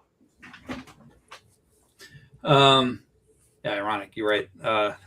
Right. So, all the water is just cascading over the cliff and then blowing up plumes of steam and cloud and. So it's like the rainbow. It's like the Rainbow Bridge at Niagara Falls. Right. Exactly. Right. So that's what you're seeing behind you. You've made enough distance away, though. Quality rolls where you are able to get out of the storm. No random encounter of another herd or other wild creatures, whether native or not, to this planet. So no ethical dilemmas there on if you are going to try to rescue anything. So I almost feel like it should have been a mandatory at least one thing, but it is what it is. And that gets us now. We're in actually nearing the final scene. So I got two images. One is the map of the preserve, and one Project Artemis, and another one is what you see when you start to arrive. So sharing this record. This is just a map from the book, and I'll describe this area in more detail. But more importantly, when you roll up, this it? Yeah. This is the scene that you're greeted to.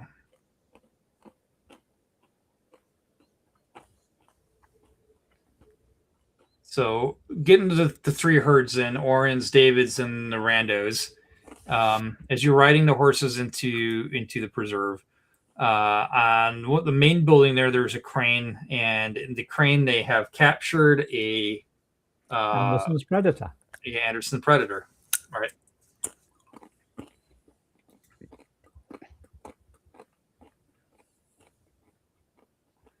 Thank God we warned them. Does it have a big bullet hole through it? No, the one you guys got almost you guys the 2 shots almost killed it. Well below half. Actually, let me kill it. Well, let's hope it got infected. Yeah. Yeah. I gotta step away for a sec, but I'm listening. Okay. So what do they want to do with this one? Yeah. So as you guys approach, you can see some of the staff there were. I guess they have guns. I don't know. They say, "Hey, you guys, thanks for the warning on this. We were able to set up some traps and lure this thing in. We were baling hay when we saw it coming and ran back in and was able to coerce it to follow us. Hell of a storm behind you. How do you make out on that? Well, we're here. The animals are here. That's great. Any losses? None. Even better. We did waste one of those things by the forest. So everybody, there's general sense of celebration. The scientists and veterinarians here, the ORN, the veterinarian David, and the other wrangler, they're happy to be here and be back and see some of their old friends. It's been a harrowing ride. You guys start getting droplets of warm rainwater on you, but the storm has pretty much emptied itself out on the high plains. And the weather is torrential up there, but it is going to be breaking in a matter of hours. So while it's definitely not enough water to make up for the drought, hopefully this is the beginning of the wet season now. And there is a sense of I guess joy, like celebration. But an emergency klaxon goes off. And it's not, everybody seems to know the drill, but you guys, they say this alarm goes off when there's an emergency meeting. And everybody starts following their way into. We follow them. I have the numbers on the map, but I don't know where my key is on here. They laid this book out very bizarrely. Okay, not later in the chapter. It's in the beginning of the chapter then.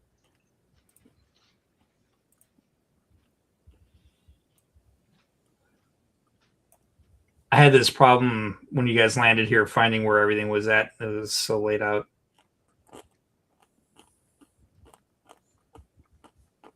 So all right. Building 6. One area 1 is the west paddock. Area 2, east paddock. And that's where you get, split. There's the 3 different herds now, and you can see the 3 different sheds for them. Number 3 is the vet center. Number 4 is a machinery shed. 5 is a stable. Okay. And garage combo. 6 is the main building. 7 is paddock 3, but it's more of an open paddock kind of thing. It's an open space delineated by an intermittent wall of hay bales. Oh, so that's where they were making a paddock out of the hay they were just baling. So everybody's heading into 3 then. Okay. The Artemis Project personnel, as you start coming in, you're going to be greeted by the chief scientist, project director. There's an ecological scientist, a veterinarian scientist, an assistant veterinarian on top of the one that's with you, 2 technicians, 3 research assistants, 3 vehicle and system operators, 6 total animal wranglers that are part of the Project Artemis, not counting Oren, who works for Certes, and 5 general assistants. So it's a large complex. It's I don't have a banana for scale for this map, I guess, but it's got to be very large to accommodate all these individuals. What was building 5? stable garage. Okay, so everybody must be living in building 3, the main, or building 6, the main building. And 3 was the vet center. Okay.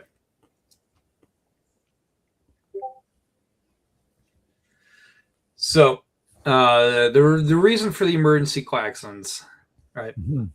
Tornado. Yeah, right. Exactly. The capturing of that predator. It is not the only one detected in the vicinity. Sensors are detecting that there's how many players do I have present that it will be participating in this? So only D3 plus 1.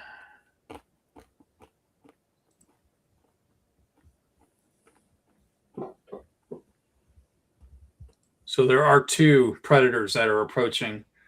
All staff are encouraged to hunker down. We need to secure the sheds, get all of the wildlife locked in, and we need volunteers to deter the predators. I'm on it. Yeah. So basically, it's the 3 wranglers are the only other ones that are armed. The general staff, I could say they have pistols, but they will be doing not much. That's fine. So this is kind of turning into what the scene really is now on this map. I'm going to put a grid on it, and it's going to be like the Starship Troopers or Zulu or whatever, where there's the outpost is being attacked. Okay. Only by 2 of these things though, because of the party size. It's the party size D roll plus 1, or well, depending on how big of the party size. Let me get this map, and this will. I don't know if I'm being anticlimactic or not, but let's do something like that, and now it's really coming down. All right, 1.5 meters squared. So I'll get you guys on a map for you to. Let me unlock tokens. That's Krenz, Corbin. Do I have time to find the highest building roof and get up on You it? do. Yeah. Okay. Which one would that be? Now building 6. Building 6. Okay. And I got 2 of these suckers coming. Krenz is going to go up on the sheds on number 2. Can I use the drone to tell people where they are? Yes, you could spot. You could be anywhere. You don't have to have line of sight on the drone. You could be in a building or on a building. I'll be in a building. Okay. So you're gonna be in 6, which that's where everybody's at. I'm on the roof, right? Yeah, you're on the roof. And you know what I could do? Let me get back into play mode. Sorry, I changed the X site. We could elevate you. Come on. Okay. You're at 10 meters up. 10 meters up. Okay. Those sheds are only going to be about 3 meters up, no? Oh, yeah, I guess you're right. Yeah. 3 meters up. And Revan, you're going to be in the building. Yeah. All right, so I got 1, 2, 3, 4. That won't work. 1.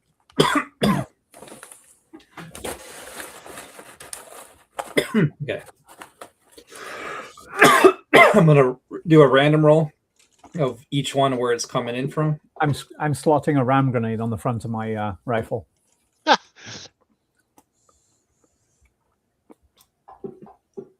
Oh, they're both coming in from the southwest then. Ah, damn. South west. So over this way. Yeah. Over here. Ping mode. Oh yeah, let me show them on the map for you. Okay, there they are. You should now see them on your guys' player map. Yep. Ah. Sorry. And Yeah, but the bigger the group, the more there could have been, and the more directions they could have been coming from. But so the immediate problem is they are likely to be going for these stables. That's what I have to attack the wildlife with these things. I don't care about you guys. Mm-hmm. So that's the name of the game. Okay. Okay. Is there an initiative? Yep. So we are ready. Let me close all this and Trying to this. remember where initiative is on this. Actions. Remember, initiative. It'll look funny. It's based off of your effect, not your actual die roll. So it's not like a 2 through 12. It'll register your effect. You're a Cirrus. He's not here. And I'm gonna get rid of Gwen on the map. She's really non-combatant anyway on her character sheet. Oh, I guess she's already off. And then let me roll initiative for NPCs, and there we go.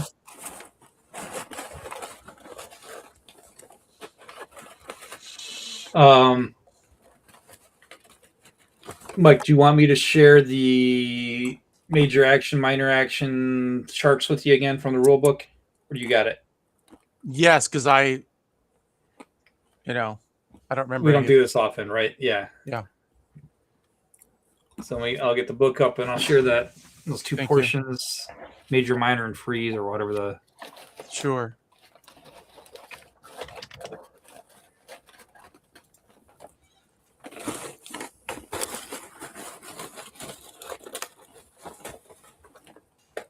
I think I'm just going to be sitting up on the roof shooting with my sniper rifle. I mean, yeah. So you get one. Go ahead. You get one significant action, which would be shooting, but you do get the minor action, which would be for you would likely be aiming, right? Yeah. Now, aiming can be cumulative. You could aim, then shoot, but then that would take you to the next round. Like you start stacking them. It says up to a maximum of 6. I have a feeling this is going to be something that needs to be taken care of quick because we don't want them getting to the livestock and attacking. So I'm going to try as much as I can to take them out before that happens. Okay. So I don't think I'm going to be doing a lot of aim, shoot. I'm going to go straight in. Yeah. Okay. Now, long range laser sight. It's not specifying what constitutes long range versus extreme range, but there is a penalty for fast moving target. And I think one of my actions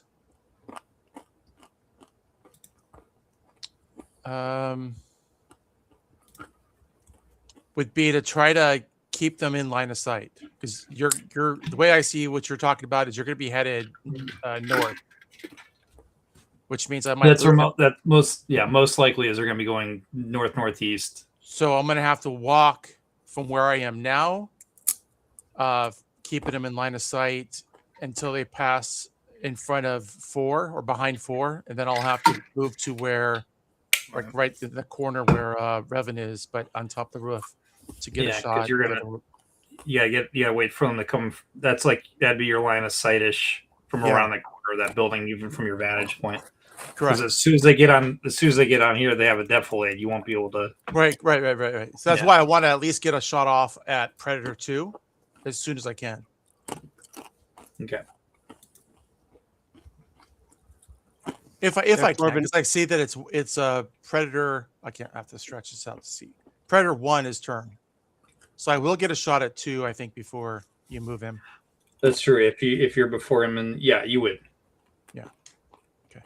And also, your range on that is 1,000 meters. So anything less than is it 10% or 20%? You're +1 because it's considered close range, I believe.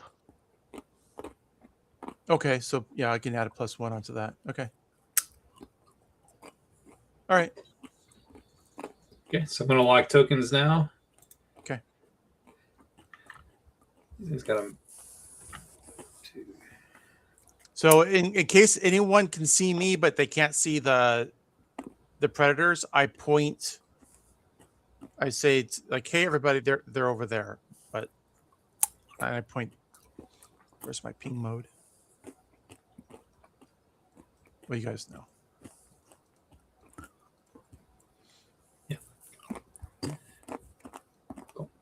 So then I'm just making an attack on this shed. I auto hit. He's biting at it. He can only be clawing at it, to be honest. Did I program this right? 2D? Just 2. Oh, I didn't have to put the D's in there. I should just track this. I don't have a NPC record for the hardness of those structures. So 9. Okay. All right, so that's his turn. He's attacking the shed. Revan, you're up.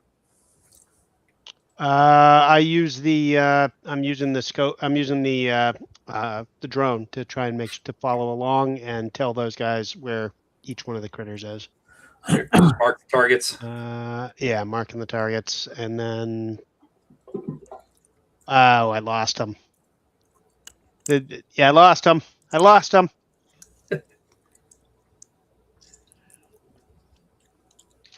You want me to pass your turn for you, or you want to manage it? Oh yeah. Oh yeah. No. Sorry, that's totally up to you. Yeah, pass. Yeah. Okay. All right, Corbin. Okay. So,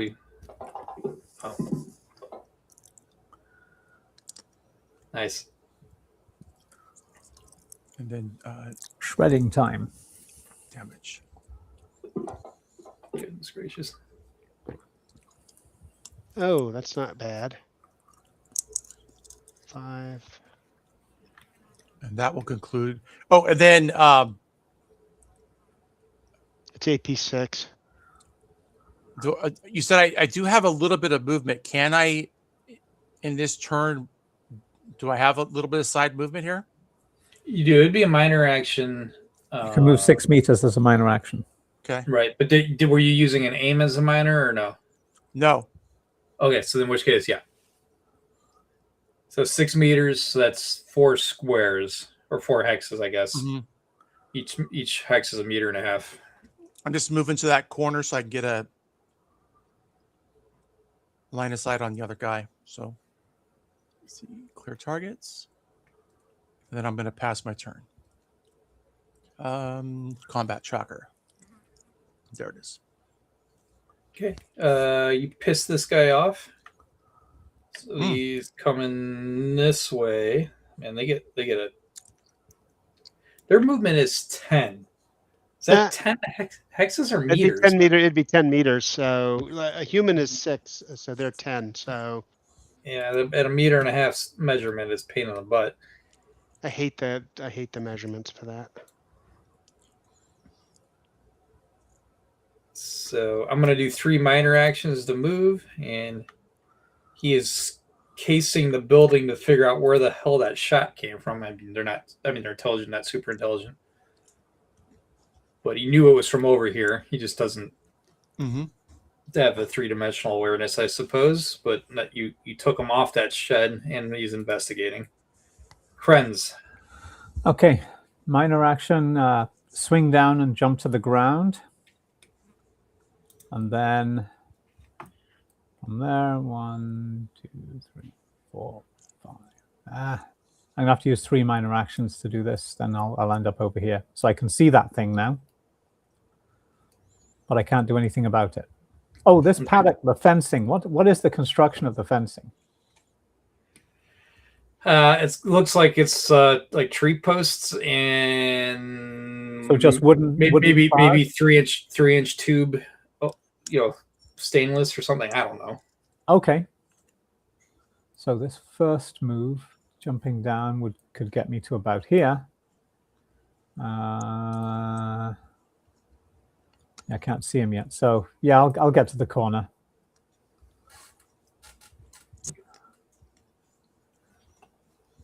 And I'll aim, and that's it. That's all right. Yeah. Okay. This predator is clawing that thing up. So, all right. You hear the frantic cries of the horses in there as it is able to start sticking its head in, but it is not in yet. Probably one more round of this. Robin. I'm going to try and assist with locating those guys. I still can't find them. You see him? I don't think you need a drone. Yeah, he's not doing so hot. So yeah, you can. Where is he? I'm looking for a drone.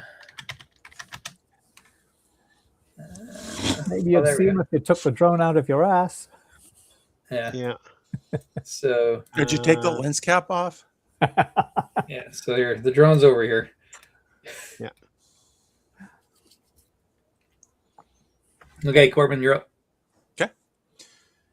Yeah, so I'll take a shot at Predator 1. So are you gonna? So my instinct is you want to do a minor action aim to get a +1 and then take the shot, and that'd be your Yeah, turn. so what Revan was what Revan was saying earlier as he shouted out through the floor or ceiling, he said something about being shorter range. I would get a bonus. I'm only you should, yeah. I'm 12 meters. Yeah, so you're less than a 10%. So you get a +1 for the short range. Okay. You got a 1,000-meter weapon. Right. You're going to use a minor action to aim. If so, you won't Sure. have any other minor. You won't be able to move. That's fine. Okay, so that's another +1 to aim. So you got a +2 in the modifier. Okay. You either hit the +2 or Yeah, type I it did. on the modifier. I Okay. did. And then go ahead and make your attack. That'd be your. Oh my! Oh, I thought that was gonna be a 6 on there. Still gonna be major though. It's still going to be rough. Yeah, it's still a lot of damage. All right, then go ahead and roll the damage up. Fancy grounds will handle it all. Okay.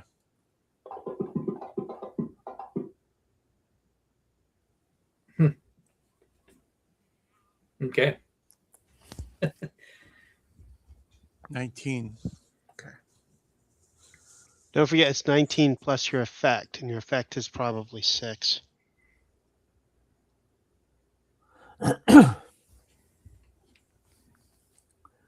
The effect was a +6. That gave it its 19. Yeah. Yeah. Oh. Oh, I see. I see. Yeah, it's built in. Yeah. Okay, I'm sorry. Yeah, so that's it. That's all I can do because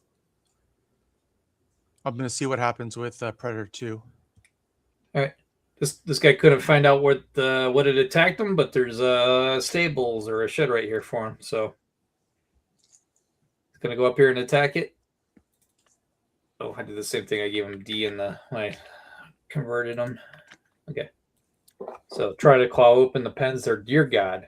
He gets into it almost as fast as the first guy took on his 2 rounds. So he's tore a hole large enough now to get his head in there, and you hear the whinnying of the horses. Uh-oh.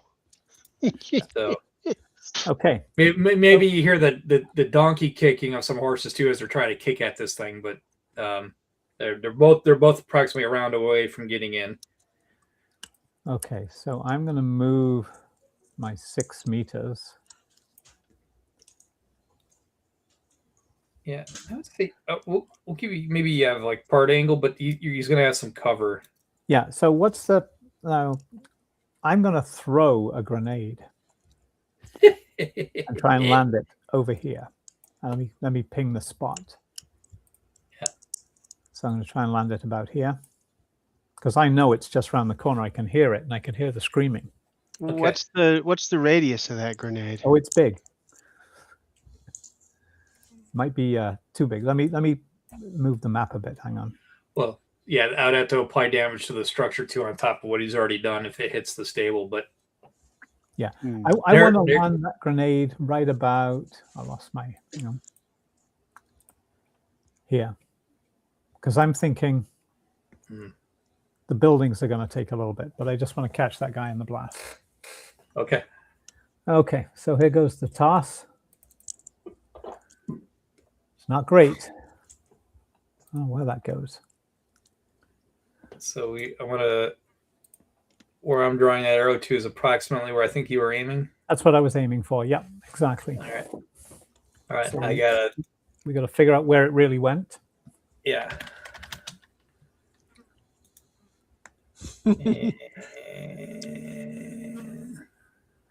So with a hex grid, it should be a D6 to see which direction it went short in. or over it. Yeah, I can't remember if the effect negative is how many squares it goes. For some reason, that's what I'm thinking. But that could be. Yeah, it could be that many squares over or under. Sure. I'm not sure. Yeah, this doesn't happen enough. So I'm looking it up real quick. Yeah, no, that's fine. That's grenades. Scatter is the thing you want, I think. Missed attack squares generally results in nothing interesting happening unless there are dangers from using things nearby at the discretion of the referee. So I must have either made that rule up or used that rule in a different game Right. system. I do like the idea of the negative effect is how many hexes off you are based on the D6 direction. Sure. So you're off by an effect of one, basically. And then So pick a roll your direction. D6, and it won't may or may not affect. Might get closer to him, or may not. So typically 1 would be north. So 6 would be it's just going to move up into there. Yeah. It's actually going to be pretty much the same. So it's still within the blast radius. Yep. So I'll roll the old kaboom.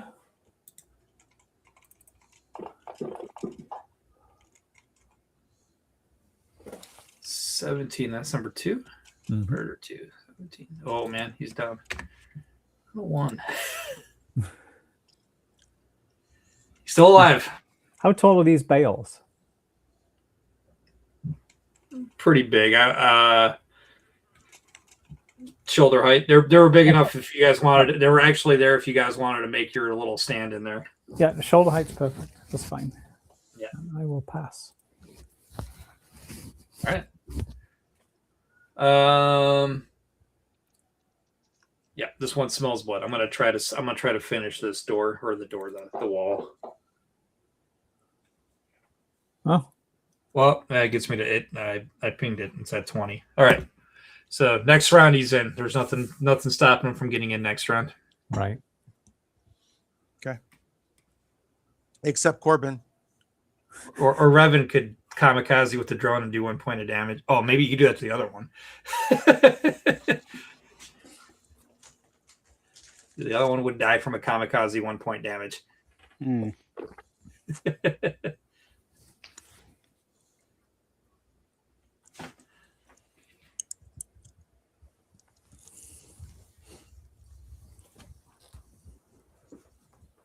You have the drone. What are you taking, Revan? Oh, sorry.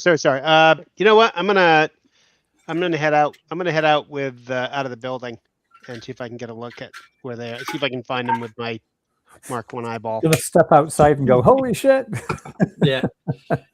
So stepping out, this guy would have some significant cover from the hail bays. Yeah. He's almost near death, but this guy's the one that just broke in, so he's the more threatening. more All right. threatening to the horse. And that's the guy I'm gonna shoot at. Yeah, you have a direct line of sight on him when you step out, so may as well. Where am I? There I am. Oops. So I just targeted him for you. Thank you. Yeah, let's do that. Oops. Yep, that'll work. Ah, nice.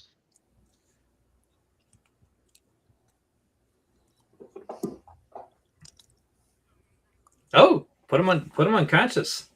Nice. Shot him down. And then done. I see this one that I had previously targeted collapse. I swing my gun around to sight the next one, the previous. And since you're 10 meters up in the air, you can probably see him fine. Yeah, over the hay bales. Yep. See his little tail going back and forth. I'll take a minor action to aim. And it is 12 meters. Yep. See within your 10%. Yep.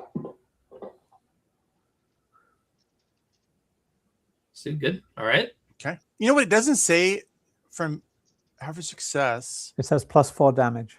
No, I was just asking. I was wondering because like I'm used to like the D&D stuff where it says like hit. It doesn't say that. Oh, it doesn't confirm that. Yeah, you're right. It doesn't do that confirm. It's in the bracket though, above the little swinging sword. Yeah, for me, it Yeah, says yeah, yeah, hit yeah. Oh, I average see. Hit. Yeah, yeah, yeah. plus But 4. it is. You're right. But in other rule sets, it's a very clear hit. Yeah. Like icon. Yeah, this doesn't use an icon for some reason. God. Only had one hit point left. Yeah. Right. As I say, you could have kamikaze that drone into it. I would have let it do one damage. You vaporized it. Yeah. Well, I mean, hold on, Greg. Are you gonna be nice or are you gonna be mean? I don't. Well, I guess I'm nice. What's the Okay. question? well, if my bullet goes through it, Right. you have the livestock on the opposite side. Yeah. Yeah, it's not that simulationist usually, but Yeah. So yeah. Unless you're High using velocity. grenades. Unless you're some idiot using grenades. Right. Sure. Well, if yours got danger close, I was going to blast that shed with it on the random roll on it.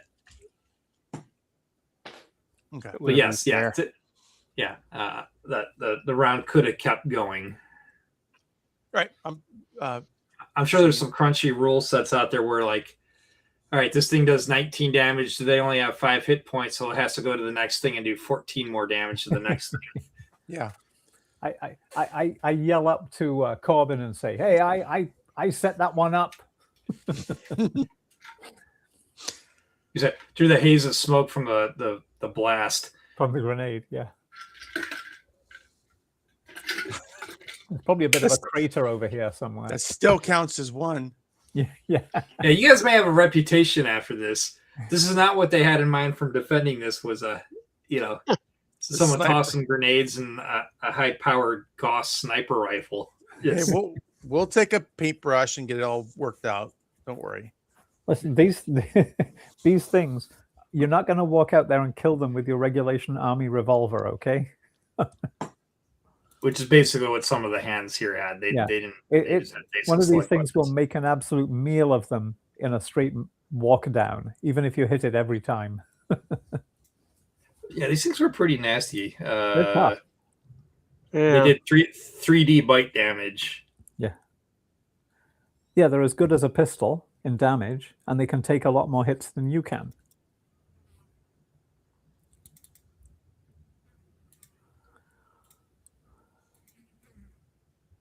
You guys did good. You did, I think, what the scenario was wanting you to do. As I understood it, was Mm-hmm. I don't know if I described it right. The Zulu or Starship Troopers. What Dunder's Rift? Is that it's coming to me? Roka's Drift. Yeah. Roka's Drift is in Zulu. Okay, that was been a long time since I've seen that. But all right, I've never seen that. Yeah. On a Oh, Michael good Caine movie. attack. Mike, Great movie. come on, man. Gotta see What it. am I missing? I've seen Starship Troopers. I knew that reference, but No, what's Zulu? If So you've it's read the some of the battle- David Weber books, he's made it almost an exact copy of the encounter. Yeah, Roka's Drift is it's the British redcoats basically in South Africa defending a small base with about 50 men against an entire Zulu division, essentially. It's like the entire Zulu nation. Yeah. It's What they don't crazy. show you in the movie is Yeah. that the real Roka's Drift, they actually had a light machine gun, which was a brand new invention at the time. Yeah. Yeah, and it was So- based off a true event. But yeah, they're like the red, but the Praetorian style of But the British. movie's really good. It stars Michael Caine, and it's damn Yeah. good. Yeah, Okay. excellent movie. Excellent. Okay. While everybody's talking about movies, I jump down and I walk over You to jump off a 10-meter building? Wait, what? well, low gravity world, right? So No, it's Earthlight. standard. I was kidding. You just broke your legs, mate. I was kidding. It was a joke. Oh, here I'm gonna unlock tokens. I don't need to. You don't need the hassle of moving everybody, releasing Yeah. everybody. Yeah. I'm not a control freak like that. Question: do these people want to cage this thing? Is there any point to having it? Because it was only unconscious, Right, you have the one unconscious one. right? So I do know this. the head of the institute is not interested. These are not endangered species. Furthermore, they don't belong on this planet anywhere near this preserve. Okay. We can finish it. Okay. I think it's for the best. All right. Yeah. Well, I believe that Revan was the one that took that last shot. He's down in the bottom. He can go coup de grace. Sure. I'll put a shot in its head. I think the first thing we need to do is make sure that the sheds are secure. Yeah. Once we've done that, because there's big holes in them now. Mm-hmm. Yeah, we'll radio the staff and say all clear. Yeah. Agreed. After they hear, World War II cease.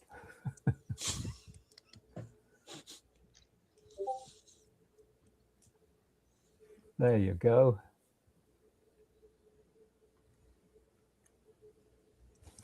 Oh, that's right. Also had Christopher Plummer, I forgot, and Sean Connery. Hmm. That's a hell If of a I've time. seen it, it's been so long ago I forgot. Oh, for sure. I just realized that when I first saw it was probably very close to its release. Anything with Sean Connery and Michael Caine, I would have seen that. Man Who Would Be King is one of my favorites. Uh-huh. But Zulu, it doesn't ring a bell. Okay.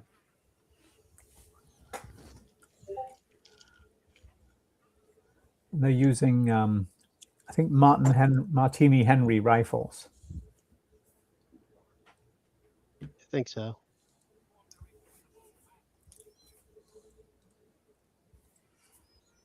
All right, I'm just kind of catching up on the aspect. This adventure was run a little backwards, but it's only because the way I tied it all together. That's all cool. It's it's better to be flexible with the way you run adventures and make it make sense to the players. Yeah. Yep.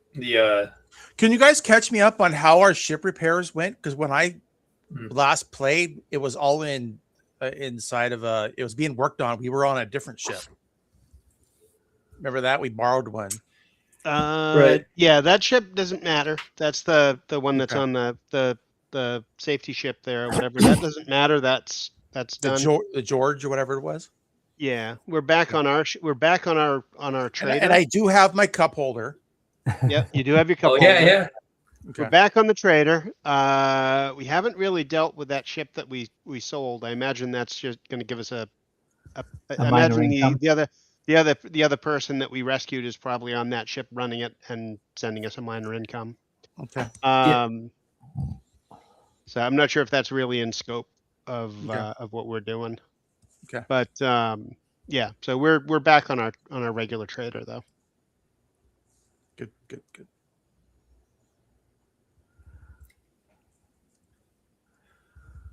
So I think we tell Sir Tace that she should put a bounty on those things and get them all destroyed, Right. because they're going to mess up all the other operations on this planet. Exactly. Well, like because it could, but it's the rainy season again, so the river's doing Its job. Yeah. For now. And how many have crossed the river and haven't been found? Yeah. That Is number that really up.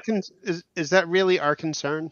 No, I'm not saying it's our concern. I'm saying we okay. should tell her she should put a bounty on those things. Then that might make it worth our while. Yeah, that's true. Because either the bounty will be enough for us or it'll be a thrill for thrill seekers. Either way.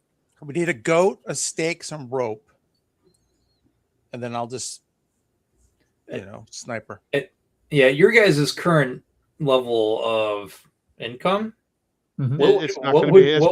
What would it take to keep you guys here to exterminate these things? A knighthood. I'd take a knighthood. Yeah, right. Exactly. Yeah, I would totally agree. Sir Tace needs, and she would agree to it. Put a bounty out. Yeah, and I'm not saying we wouldn't do it, but she'd get thrill seekers in for doing it. Yeah. So they do need to be exterminated. from this planet. It's mutually agreed upon. She made a tactical decision. She thought she was currying favor with the right people. Obviously not worth it because it put the entire Artemis project at risk, which is a higher source of income for her than the predators, than the hunting expeditions. Right. Remember, she managed. She has the only starport on the planet, so that's where her income's coming from. Is what the people, what they produce, and she flies off planet. So they do have some kind of niche agriculture that is popular in nearby systems. So the only source of income is just tourism. So did I hear somebody say these creatures are not native to this world? Correct. Yes. Okay. Yeah. None of these creatures. The person in charge. Yeah. Neither the horses nor the Alderson's predator. Yeah. So what's happening is the person that we're working for is basically allowed her friends to bring in predators, and they release them on the south side of the river, so that her noble friends could come in and hunt them. Got it. So, and then obviously once the river got dry, they crossed over, and sure, she's getting in trouble unless she can find a scapegoat. Which think Elon Musk. Yeah.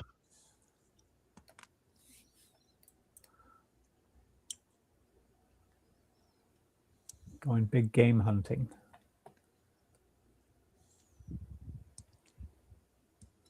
Any other loose ends? That's really the end of this book. I mean, it was pretty quick. Yeah. I won't give you a hook for the final book. You guys will. I got to figure out how I want to tie it in. Either she'll give it to you, or we got to do some trading and you'll get it on the way. But I just want to see how I want to tie this together before next session. Okay. Well, I guess we're mission accomplished here.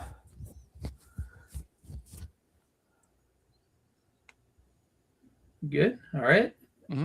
Sounds like a plan. Yeah. And then I'll put this on the record for anybody that watched this. This was a very different adventure than what has been written into these Marches Adventure. It is meant to have been an opportunity to sandbox.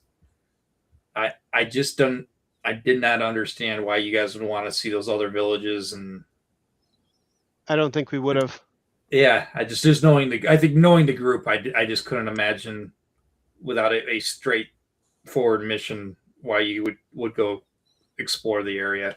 But for anybody that watches the video, there's content in there to get the ref thinking about it, but it's not explicit on how to do it, so it's really open-ended. Right. So you'd probably have had to sit down and storyboard a few different things to make the rest of it useful. Exactly. Yeah. It just gave a little bit of some seeds to do it, but there wasn't much there. Right. So you could make much more of an adventure of it, but you'd be making more of an adventure of it. Exactly. Yeah. Yeah. So anybody that watched this and is interested in this adventure, because it's one of the newer ones in the marches, that's what this one is kind of trying to explore for the game master. Yeah. Gotcha. Yeah, I can't see any reason that I would want to stay in this shithole. Right. Too much money to make. Well, if you happened to be the one odd character who'd rolled up, from a barbarian world, and you had animal handling and all that stuff, this world might fascinate you. Yeah. Or a scientist with that kind of a background too. Yeah. Or xenologists that are interested in different alien type of things. Yeah, then this adventure. I don't xenology applies to the predators or anything. These creatures. I just didn't know if they were like rare in the cosmos out there. If people know what they are. No, that doesn't indicate it in the book at all. That it's totally up to the ref's discretion. Yeah, I was just saying. The only thing is like, oh man, another Anderson's creature that's different. Some of these shady worlds with like animal fighting rings. Right? They would like this. Yeah. Someone was telling me, Greg, was it you that the Anderson, or I read somewhere, or someone was telling me the Anderson creatures are all based off of one of the writers. I don't know if it's an older writer or a newer writer, but it's sort of it's supposed to be like an inside joke on the one of the writers of different adventures or different No, material. I hadn't heard that, but that makes sense because it's a recurring theme in Right. Mongoose's. Well, there's that sci-fi writer, what, Paul Anderson or something, or Well, Yeah, I don't think it's. oh. I don't think it's from him. It's okay. That's maybe. this name. I don't is quite remember Alderson. the. I don't. His name is Yeah, I don't quite. Alderson. Yeah, I don't quite remember the quote. So. Yeah, His name some is Alderson, not Anderson. Yeah. Sorry. It's yeah. No, there's a lot of creatures like that in different RPGs. I mean, there's all the characters in Dungeons and Dragons, like Mordenkainen and so on, who were all adventurers of the first players. Yeah.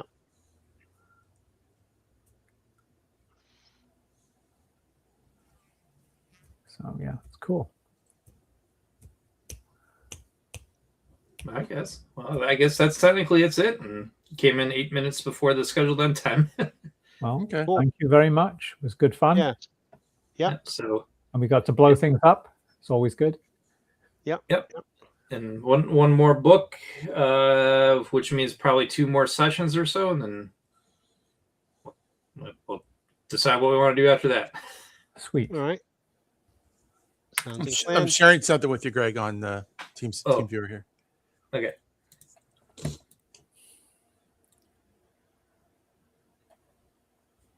This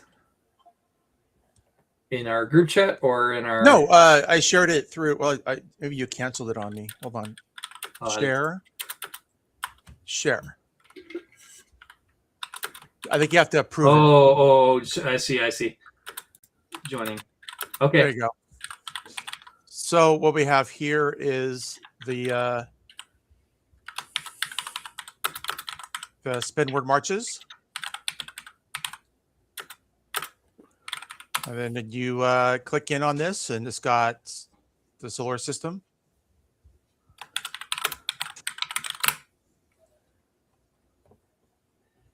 Oh, that's kind of And fun. Neat. Yeah. Click on these; it gives you the information over the side. I put it in the Discord. Yes, you Okay. just need Node.js to run it. Yep. Cool. Yep. All right, Is I've got this- to jump. I'll continue to work on it. What was that? I've got I to say jump. this is something you generated. I was working on it while we playing today. Is it Can you using all- is there an API from the Traveler map that it's pulling from? No, I had it go to the wiki and just what do you call it? Mine the wiki or worm. Probably does the same thing as it knows all of the grid coordinates. Yeah. Hex numbers. So it can still infer it that way.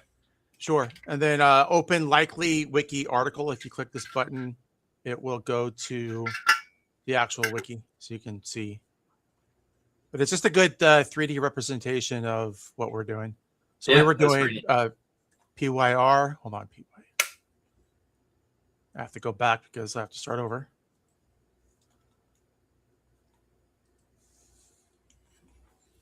Pyramus. That's what we were at.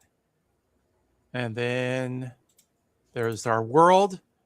And then it shows all this information about it here. Uh-huh. And then again, it goes to the wiki. And it's you could do it. Is that solar system like a 3-dimensional? Does that have 3 different axes, or is it? Yeah. How do I go back from here now? It says I'm sharing. Share this tab instead. Am I still sharing? Yes. Okay. Yeah. So you could move Yeah, it around. That's what I and thought. you Yeah, You could do this. that's neat. Yeah, no, that's pretty cool. Dude, God, this would just be cool just to have. You get the range, if you get the orbit bands in there, that would be cool. Yeah. Very neat. So yeah. So I'll continue to work on it, but it's shared in the Discord. So Yeah, no, that's cool. you could run it locally. Yeah, I would like to. Oh, I explore- guess I could probably show you this too. Let me see if I can share this one. Oh damn it! Where are you at? I hate, what is this thing that you guys are doing? Team viewer, not team viewer. What is it? Live stream. Okay, here we go. So let me stop sharing, and I'll share this. This one. All right, check that one out. That's for you, Greg. Oh, Ringworld. So I'm working on right now. Well, I'll start. I didn't do the shadow squares. So the shadow squares go around here. Uh-huh. And then, but like we could zoom in. Oops. So there's like the map. Yeah. And then we could, we could change the size of the sun if you wanted to. Actually, there's the shadow squares are there. See that? Yeah. I see him passing Yeah, through yeah. the sun right now. You Yep. just can't see them. I need to illuminate the inside of it. That's what I needed to add. But like you could increase or decrease the sun, decrease the ring thickness, the ring width, the ring diameter. Add daylight so it's always illuminated or off. Equal light, turn that or just sunlight so it's actually the shadow squares will work. Yeah. So this is my project for today. Was to do this. Very cool. Yeah, I'm going to book 2. I have this huge backlog, but Shogun, I'm trying to get through that series before the next season comes out on FX. Yeah. It was a good series. Mm-hmm. I like the original and I like the update. Yeah. So, and the TV show is at least the first season, it's pretty true to the books. Yeah. Which series? Which one is it? Shogun. Oh, right. See, I like the James Clavell, or it's all that. He's the writer, right? But the first one, the one from the 80s. Yeah. No, it was a good one. I like that one. Yep. So anyway, I'll catch you guys later. All right. Yep. Let me play this outro. Man, we're still live streaming. That's all right.